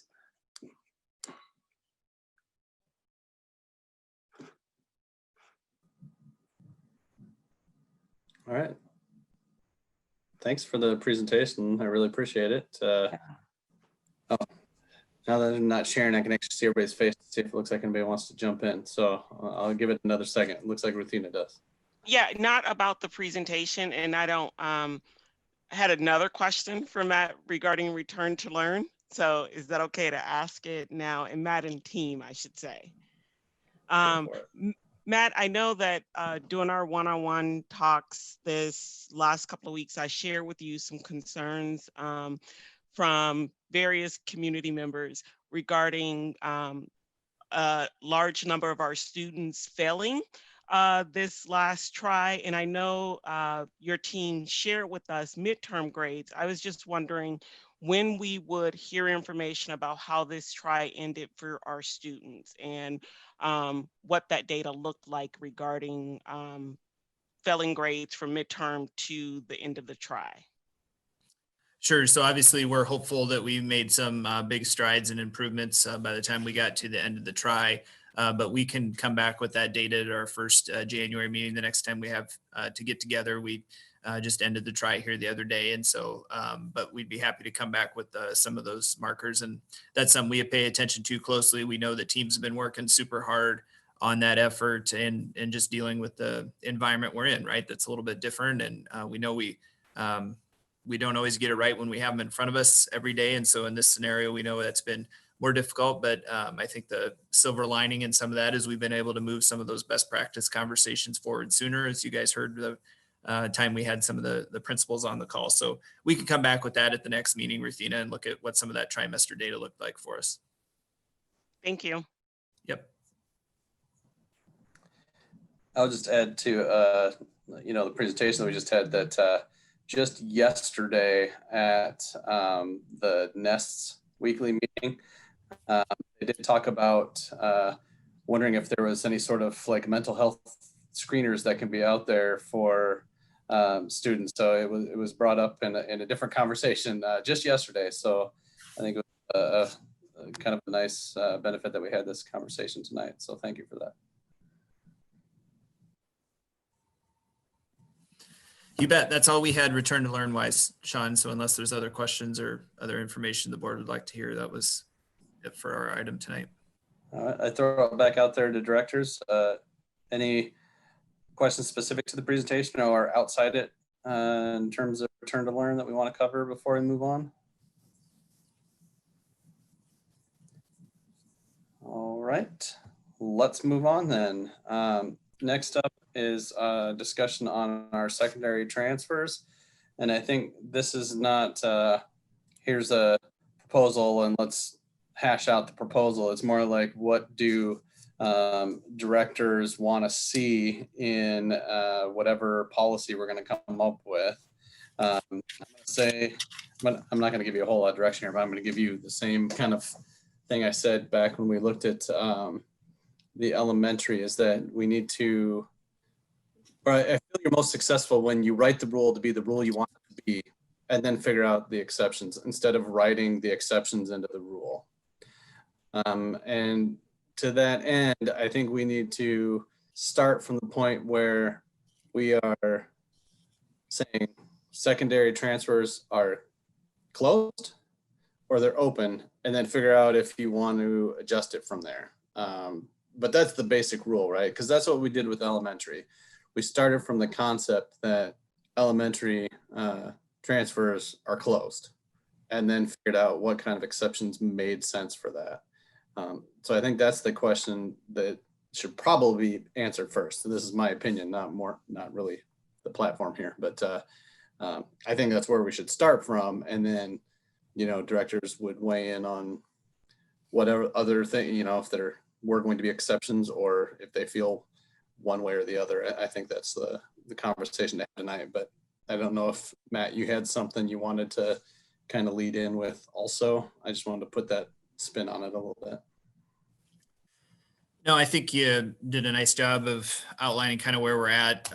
Last time we opened up open enrollments to Liberty High School, we've generally had transfers between secondary buildings in the district, with the exception of Liberty for a couple different exceptions. And so I think, yes, the intent of this conversation was kind of have some parameters the board was interested in considering or not considering, kind of the things that were on the table and off the table, so we could develop recommendation to bring back to you that closer aligned with where we felt the will of the board was at. So we uploaded kind of past documents, past data points we had reviewed at prior meetings into the agenda there tonight, if you wanted to reference back to any of that. But I think kind of for us, what would be helpful is just some of those general parameters, and we can start to build something together that we can continue to work from and review.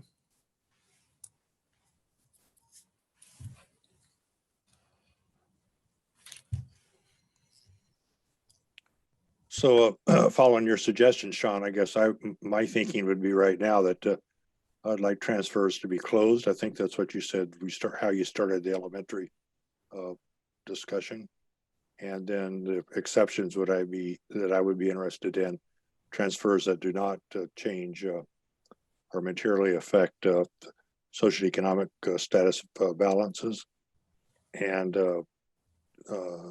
transfers that recognize the Alexander and Kirkwood attendance area situations.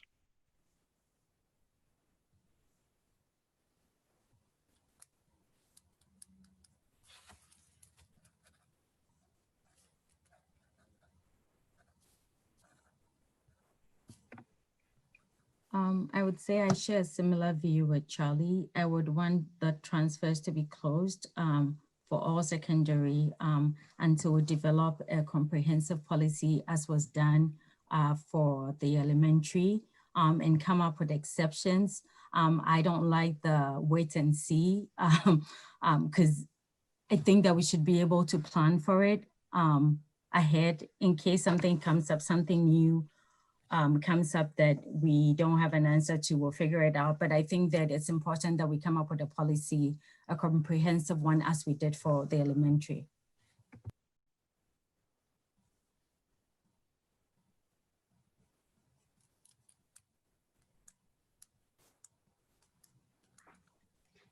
I think, Matt, if I was hearing the opening right, you're sort of looking for what our guidance would be in terms of what those exceptions might be. I guess I have to say I'm a little bit more on the opening for voluntary transfer, but I am keen to, if there are some guardrails or parameters we need to put around that, certainly the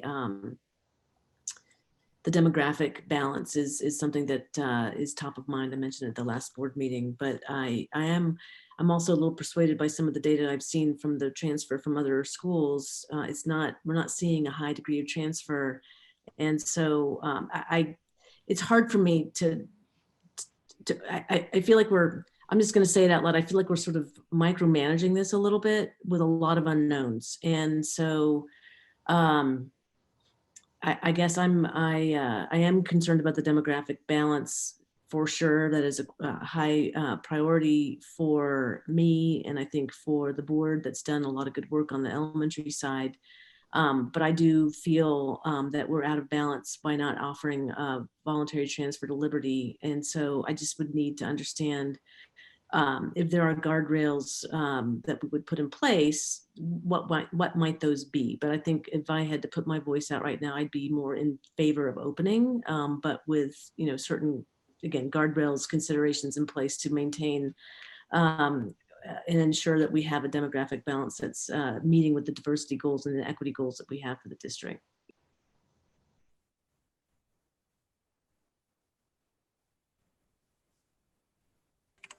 Matt, will you remind me quick, what is our parameter around elementary transfers? I can't remember if it's a going from a school that's below the median to a you know, or if you're below a certain number, you can transfer. Yeah, I'll let Amy kind of jump in on there and talk through that. She's been up close and personal with those elementary transfers. So Amy, you want to kind of talk through the significant data points there? Sure. So we call that one the equity balance transfer, and really it's an opportunity open for any of our families. We have our buildings ordered by FRL, and then we have the midpoint in the middle there. So if a family is wanting to move into another building and it's helping bring that SES average closer to the median, then we'll allow that transfer to happen. And what's the median? And currently? So it depends, and it shifts every year. So right now, I'll have to go look at the form, but around 35% or so. So if we did the exact same thing at the secondary level, what would that do? If we just had the same policy? Well, I think you're complicating factors here, which is, you know, if that is something we want to consider, we'd want to bring you data around City West, Southeast, Northwest, North Central, and Liberty, right? Kind of where they sit in those things. Because I think what would be a little bit harder secondary wise is our secondary buildings being a little closer together than some of our elementary examples where there's a bigger extreme. So, and I started with those 4 because Northwest and Southeast are going to have somewhat similar of a percentage. West High and City High a little bit closer than what you might see at some of our elementary schools. And so then, you know, are you really talking about 2 campuses that are maybe your outliers, and that'd be Liberty and North Central Junior High.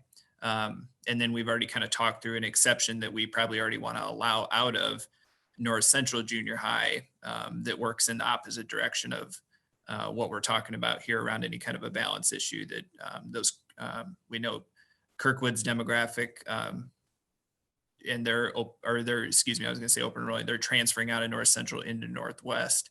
And oftentimes that leads to then a higher FRL number at Northwest and decreases the number at North Central. And so that's not universal by any means. That's not every student, but that would be a trend we would see that would be working. And maybe that would be one of conflict, right, in your ability to try to build this in that direction. So we could bring that JP, we could work from that concept definitely as we look at it, but I think it gets a little more complicated secondary wise just because of the number of the buildings and some general proximity of those campuses. Yeah, I mean, you know, this is one I think folks know it's pretty conflicting for me because, you know, our goal is equity. And so in our goal of equity, you know, we're really trying to help those folks out who might have the most obstacles. But if we close off our transfers, the kids who are transferring are many of the kids who have those obstacles, and we're taking away options from those kids, even though it balances out maybe our numbers better, and there are good reasons for that. It also impacts those individuals and those families in ways that are frankly insurmountable, and we have not been able to solve. You know, we tried transportation activities buses, and it didn't work. People just did not use the buses. So as much as we might want those junior high kids at North Central who are from Kirkwood or the kids at Northwest from Alexander to participate in after school activities, we actively create barriers for those families. And we have shown we don't have any way to overcome those barriers. We don't, you know, even when we offer taxis, we can all, you know, it's very, very expensive, but we don't put a very big dent in our participation. So for me, when I balance, say what we did at the elementary level because Matt, it isn't just a little difference, it's dramatic that we have some schools at 70 and some schools at 10. And in our high schools, we don't have that much variance. I'm trying to weigh the actual harm we do to individual families by forcing them to go to school in a place where their kids cannot access or have far less of a chance to access any kind of extracurricular activities, which we know drives engagement. So we sort of put a barrier that actively increases our disengagement from school while we're trying to create this economic balance. And so that's, to me, like Charlie said, if we have exceptions for Kirkwood and Alexander, our data already shows us where those kids are choosing to go. And those families' individual choices are going to change our demographic data. And so on me on this one, I come down, and this is a neighborhood I live in, right? So these are, Northwest literally shares, land with Kirkwood, and when you think about how long the kids at Alexander are on the bus, I took long bus rides as a kid, but that's a pretty inequitable situation when you've got to be on a bus. If you take a city bus from Alexander area to West, that's 2 hours, probably at least an hour, depending on the bus schedule. And so I just think, for me, that's where I weigh down. If we close the transfers, I'll absolutely vote and fight for exceptions for the Alexander and Kirkwood attendance areas, which is why I understand what you say, Jerome. I don't really want to wait and see. I guess what I'm looking at is the data now that, and it's hard to tell because we've closed Liberty. So it really is hard to know, but right now it looks like those groups are choosing to stay near where they are. And I have a hard time telling family, we won't let you do that. And by the way, we don't really have a good way to ensure that your kid can participate at the same level of the kids who are close. So that's where I'm at.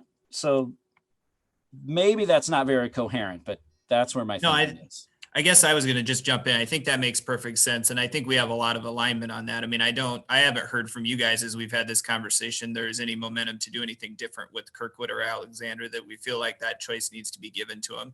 I mean, so maybe the question I would kind of pitch back to you is, why do we need to have open transfers at the secondary level other than those exceptions that you just detailed there with what Charlie talked about, or unless it in some way improved an economic balance situation? I mean, what is the need for open transfers other than those specific reasons if it didn't fall into that? I mean, I think we could probably detail a couple circumstances where we'd want to allow them, if there's a harassment or severe health issues, something like that we could bring back. But to Sean's initial question about all open or all closed, if you start with one of those premises, I mean, is there a compelling reason that they need to be open in that regard if you can satisfy the concerns from the Kirkwood community, the Alexander community, that they would still be allowed to? Or if we get into a severe harassment issue, that of course we would work through something like that to allow a transfer. So maybe that's one to wrestle with, that question right there. Is there a need to have them open beyond those reasons?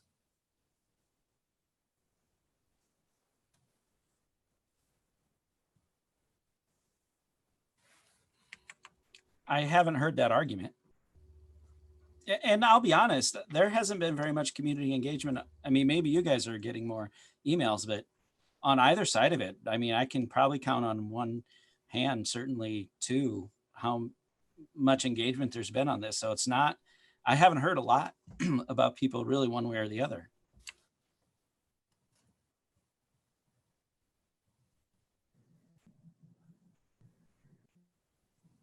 Well, I'll throw out there, I'm going to kind of make an assumption on a little bit where some board members' heads are at, right? I mean, we had this on at our last meeting, and essentially, we were just looking at Liberty, but what it was boiled down to was that it was basically, opening up transfers at all secondary, right? It was just the last piece, right? So, and there was a pretty high percentage of our board members that were not in agreement of doing that at that time, which tells me that there is kind of that leaning towards, we should probably be really looking at, the procedure we did with our elementary and what that really meant. And while yes, there may be exceptions that we would want to allow, it seems like the push is towards, well, standard is that it's closed, and let's figure out if there's things to that we would want to put in there to, accept that. So that's the sense I'm getting from everyone. I would tell you personally, right, I was for taking that vote last time, mostly because I know this conversation is going to take a little bit. And I think once we start at JP, I think we're going to hear from the community. We talk about closing it down, unless we hit all the exceptions that we need to hit. But I think that's going to take a while. And so I was more just trying to be equitable across the 3 high schools and how we were doing things for the next year. But I'm not necessarily on the side of advocating that we just open it up everywhere. I know that we've had it all closed here not that long ago, right? It wasn't too distant in the past that our secondary transfers were closed. So I could be on board with that as the premise. And if so, we've always talked about the Kirkwood and Alexander areas as exemptions. I'm looking at, do we want to allow, what's a grandfather? Is a student that's a junior can go for their senior year at their school, but what if they're a sophomore or a freshman? Would they get to finish at the high school, or would they need to go to the other one if we close it? What about siblings? Because that has come up in our conversation around elementary. I think there's a lot more there to tackle than just areas. And if the answer is no, it's just those 2 areas and everything else is closed, that's fine. But I think we need to at least discuss those things, whether it's tonight or as we kind of move through this iterative process of coming up with a policy. That's fine as well. That's why I know that it's going to take more than just us talking about it tonight, and then Matt and the team throw something together and we're like, yep, that looks good, right? It's going to take a lot more than that. So I want to be as proactive as we can with all the things we need to think about as we start to put together a policy. So that was I threw out a few random things to chew on, I guess, Matt and team. I don't know if there's other stuff out there that people want to think about. No, I think that makes sense. I mean, as I've thought about this, I mean, we moved to a system where we had secondary transfers open when it was closed. And, I was directly involved with that work. At the time, the reason to not, one of the reasons not to open Liberty is we were worried about a capacity concern, right? And so we wanted to get the new school. We were really worried about capacity across the district in that sense with City, West, and Liberty. And so there was some caution there, and that caution was reserved. And then I think we continued the conversation under the premise that transfers were open at the secondary level. And so that's why we had the recommendation around opening Liberty up, that capacity wasn't concerned. Then we dug deeper into this equity conversation and about the other impacts that may have and kind of why we're back here today. And so I just kind of flipped that question back as far as, is there a reason they need to be open, or should we start building our blocks from the other direction with where Charlie started the conversation around that it's closed, and then we figure out what kind of a window into exceptions we'd want to allow there. And, I think the certain ones are Kirkwood and Alexander, but if people feel strongly the different way that we need to build it from an open perspective, we can do that too. But just from hearing you guys talk about it more, I wasn't hearing a compelling reason about why we would need to leave the transfers open. And of course, I know we'd have people contact us, and like you said, Sean, that are worried about their current standing, that they're on current transfers, and they'd want to make sure they would be guaranteed some of their situation. But the reason for new ones, other than, specific individual situations, that's where I was asking the question about what's the benefit to the district or to our students or our schools on that level.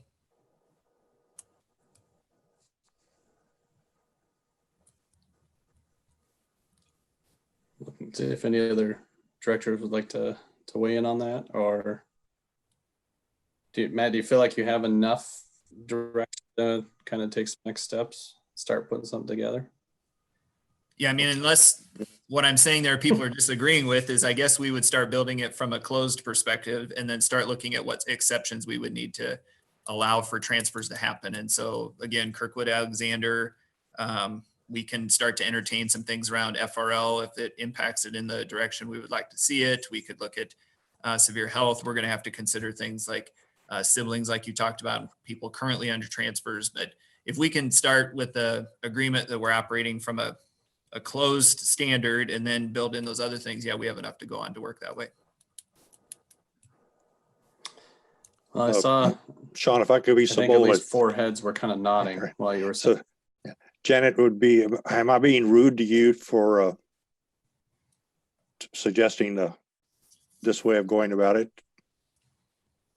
No, it's not rude at all. I think this is the first time we'd had that conversation about going back and starting from a closed perspective and thinking about what the exceptions would be. And so, I mean, this is an interesting change of approach, and I think it makes a lot of sense. I think it'll be a good way to work through and figuring out what we're trying to accomplish. I mean, really, honestly, what are we trying to accomplish for students and families? And then how do we go about getting that? But this flip really changes the conversation for me, honestly, going back to a closed state and thinking through the exceptions as opposed to starting from an open state and trying to decide what to do with liberty. So I think this is really helpful.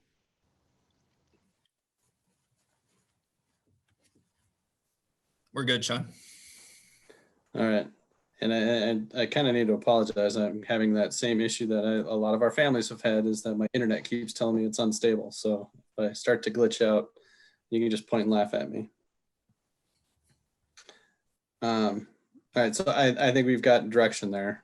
So if there isn't any further discussion, I'd like to go ahead and move on to our next topic, which is our portrait of a graduate, and then kind of an update of where we're at, where Battelle's at, and what possibilities we have out there. Is that right, Matt?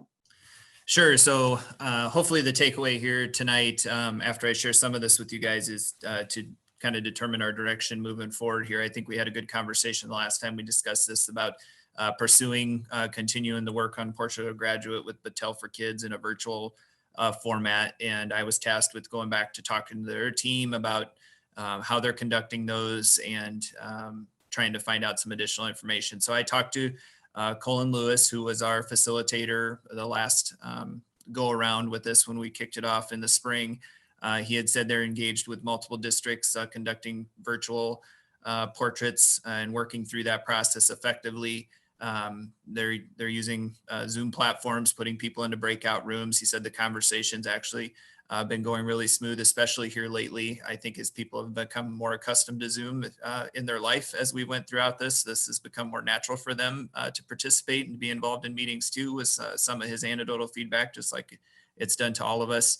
And then he actually put me in touch with a district in Texas that had a design team comparable to our size. It was actually larger. They had about 150 people on their design team. And I talked to their assistant superintendent, and they're very pleased with their experience. They're getting good turnout from their community, very lively discussions. The assistant superintendent talked about how nervous she was to begin it in a virtual fashion because she knew she felt it was high stakes for their district to get this right.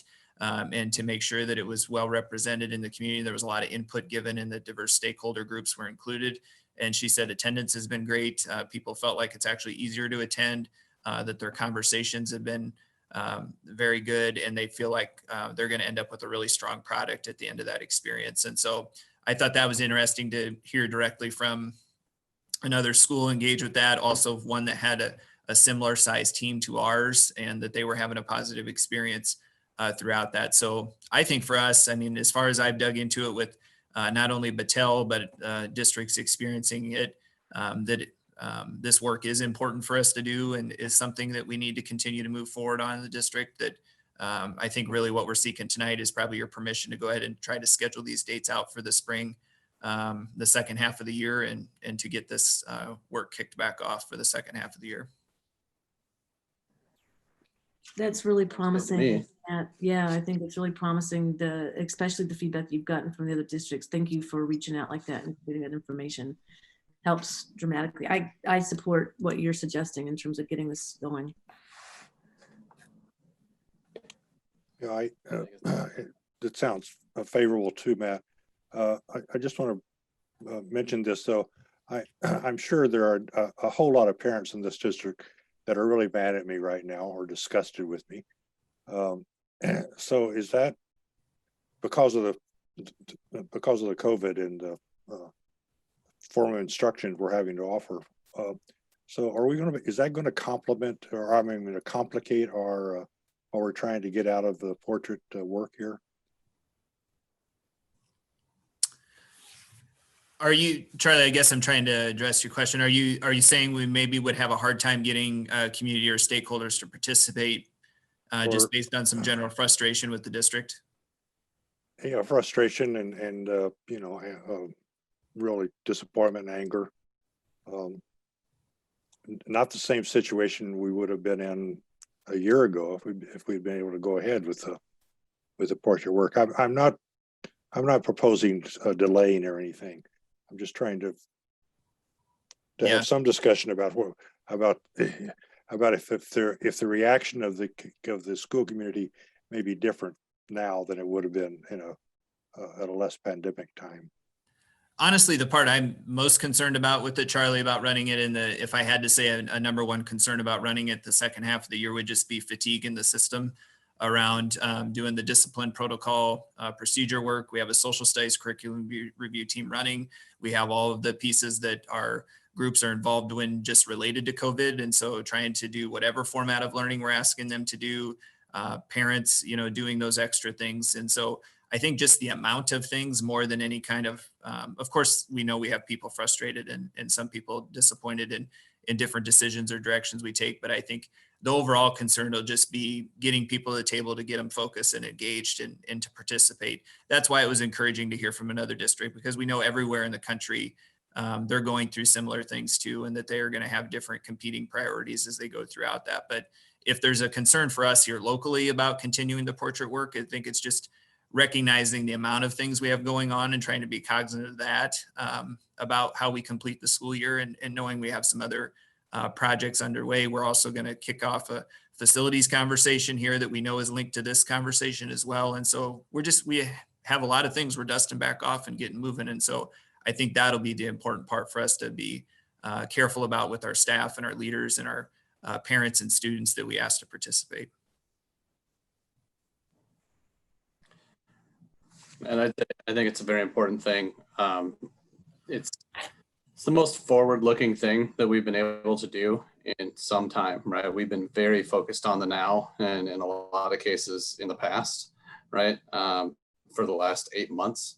And this is something that helps us drive positive change for the long term, right?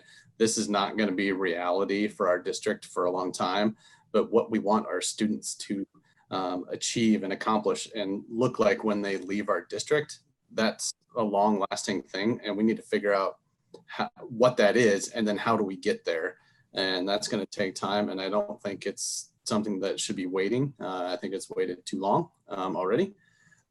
So I think it's definitely something we need to work on. For the concerns that we all have, I don't know, throw cliches out there. I think the proof is in the pudding, right? It'll either work or it won't. I am encouraged that the district that you talked to has had some success with it, because that's what's going to be, determining whether it was success or not. Did we get a product out that we are comfortable with, that we like, and that we can do something with, something that's going to give us some tangible steps forward? And I'm hopeful that it does, right? But I don't think that we can guess whether it's going to happen or not without getting into it and really digging in there. So I think it's an important step to take.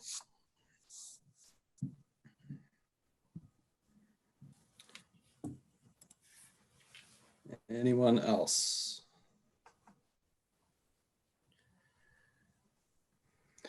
President Isto, my next steps then would be to go back to Battelle for Kids and to try to get some dates scheduled out for the spring to reformat that leadership team. And then as soon as we've taken those couple steps, we would provide an update back to you guys about what those dates look like, because I know we had some board representation obviously on that committee. And so we'll start to work to revisit that group, see who's still interested, who still makes sense to be on there, and then get those dates charted out so we can start to communicate that out to folks. But I would think in January we'll be able to come back as soon as then with some next steps and information. I'll get on his calendar right away tomorrow.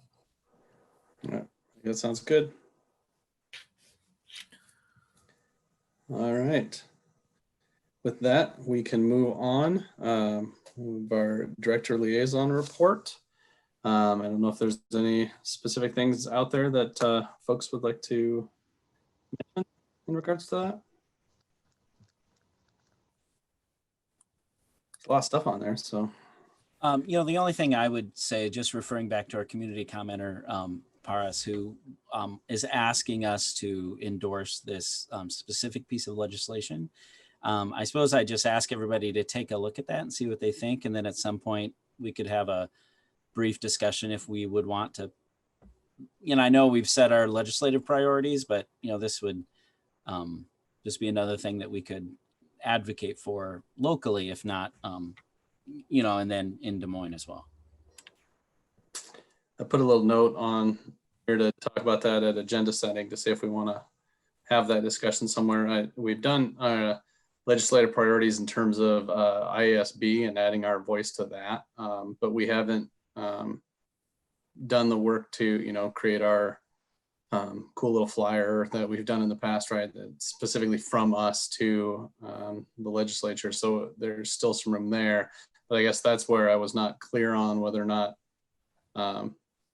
what was being asked was to put it in as a legislative priority in that format, or to have a separate standalone like resolution or endorsement of it as a separate statement. And I don't know if the answer is here tonight or if that's part of our conversation next time, but I definitely have it on there to add it to an agenda somewhere. Yeah, I support JP's statement too about getting it on some kind of a legislative priority for us. Not either one might work, Sean, in my view anyway. Any other things the directors have done that they want to jump in on? I forgot to email Kim my list, but I just wanted to highlight, and I know many directors did this, I think Sean, Lisa, Charlie, but it was the local elected official day at North Central Junior High. And that was so much fun. This was the first year that it actually worked. And I am one time very thankful for Zoom, because having it on Zoom allowed me to attend. So I'm just very thankful to have that opportunity. It was so much fun. So if you haven't done it as a board member, next time we get an email, you should definitely sign up. The kids came prepared with some great questions. So it was just a fun time. Yeah, and I would say that those junior high kids are they're going to ask questions that you don't know the answers to. Really make you think. Yeah, it kind of went hand in hand with the pizza with politicians that second night of those things. It was a lot of the same kids, but they were rapid firing off some pretty heavy questions. To the one point, I think in the middle of it, I had to send a screenshot to Matt, I think, and maybe Ruthina too, say, you won't believe these questions these junior high kids. I think they were asking us, how we felt about the death penalty, and do we feel that President Trump was going to honor a peaceful transition of power? And I mean, there was a lot of heavy questions in there that wasn't quite ready for as a school board member. Fortunately, we shoved all those off to the other elected officials, and as the prosecutor got the death penalty one, I think. All right. Which she handled very well, I would say. She did. Yes, she did. I don't think that you can say I handled it well. I don't think talking about Rousseau to seventh graders is like really handling things well. Always an opportunity to learn. All right. On that, we can move on to our legislative update. I don't know if that's kind of getting an update of where we're at, or if we're going to talk about our priorities a little bit. No, we have our first legislative forum this Friday with our local representatives and senators. I don't know if we've heard how many folks are going to be able to attend, Matt. Yeah, I think that was the biggest thing to have on here tonight, Sean, was to remind people our first legislative forum is going to be Friday at 4 o'clock on the 11th. And so we've invited all of those folks. I've only heard back from people that have said, yes, they are coming. So I'm not exactly sure if we'll have everyone in attendance or not, but we are going to kick those off and have one here prior to the session. So as far as that, if you guys wanted to have any conversation around legislative priorities, you could do that. I did write down a note there about the students' comment and JP's follow-up. So that's what I had planned to share with you, is just a reminder on the forum. Sounds good. I think, I don't know if it's the appropriate time to remind, I guess, everybody that's on the call here, at least, that tomorrow, the DPO meeting, their speaker is Zach Walls. And so they're going to kind of discuss, you know, basically kind of an update on where the legislature is leading up into the next session. I don't know what all he's planning on covering, but if you're all interested in that, it's a public meeting. So find out how to get on that. And we can add that stuff to our conversation, because I know we have a couple of board members that are going to attend that.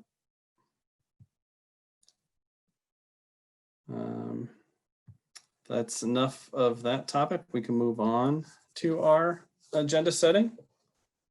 The first thing you'll see on there is, or the earliest thing you'll see on there is a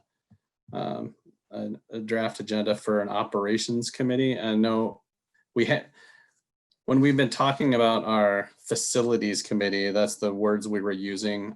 We thought it was cleaner just to go back to calling it our operations committee, because that's what it was called in the past. So just to have it cleaner that way, that's why it's called that. So there is the meeting there. So I'm excited that we're getting that started there. And we have our regular board meeting. It's weird to say, this is 5 weeks from today is our next regular board meeting. I'm doing a little dance in my seat right now on that. But our basic stuff are, you know, student representative update and ICA update, our consent. The CAFR that was, I think, on there for either this meeting or previous meeting that got pushed out as we were waiting some guidance on the, I think it was the CARES money maybe, as we work through that. So that's on there. Not a lot other things on there. So if there's some things that are very important that we need to get to quickly, we could probably squeeze 1 or 2 items on there if directors want. But real quick, there's a work session there. It has the Rethinking School Discipline listening session. Is this, I just want to make it clear, is this like a listening session for the board to give their feedback? Yes, it's your opportunity to answer questions, to give feedback, to do that. So we felt that was best handled in a work session format. All right. And then some budget talk, which is good times. So with that, is there anything that directors would like to see added to that meeting in January?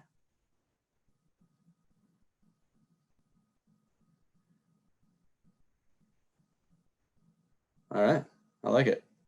So I think we are all set there. I got like 6 windows open. I'm sorry, Go ahead, Sean. Charlie. So could you go back to the operations committee agenda for a moment, if you don't mind. Is the operations committee considering I'm sorry, is the facilities 2.0 plan, is that a place where we could consider citing for new schools? I'm not sure. Okay. Talking about land, think it's kind of up to the land, land because purchases. right. That's what Chase will work on with you guys as far as, you know, what we need to potentially have for capacity and space for students. And so, and then trying to look at land purchasing opportunities. Obviously we do some of those land acquisition things in closed session, but at least speak to the need and some of that. So that'll definitely be part of that conversation. Because you know, the Iowa City's council's considering annexing 150, 190 acres on the west side of town, south of Aurora and west of Highway 218. And the zoning that they'll apply to that, you know, would affect us, I assume.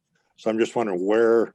And Charlie, they've reached out to us on that. Sorry, Sean, we're probably a little far agenda setting, but they've reached out to Joanne and I and Matt and asked us to participate in some meetings. And so I think that's an appropriate conversation for the operations committee. That's where this would come through, whether it's a facility master plan or a standalone in general. But that specific piece right there, the city has been in contact with us and asked to engage in some conversations that they're having.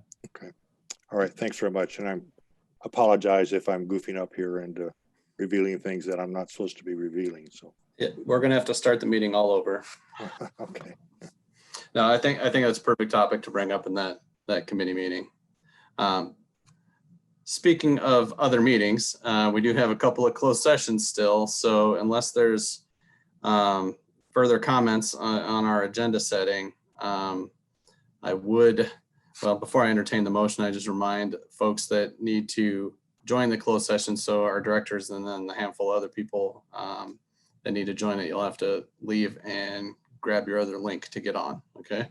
We'll give you a couple minutes to do that before we get started. But with that, I would now entertain a motion to adjourn. So moved. Second. All right, all in favor? Aye. Aye. Aye. All right, see some of you in a little bit.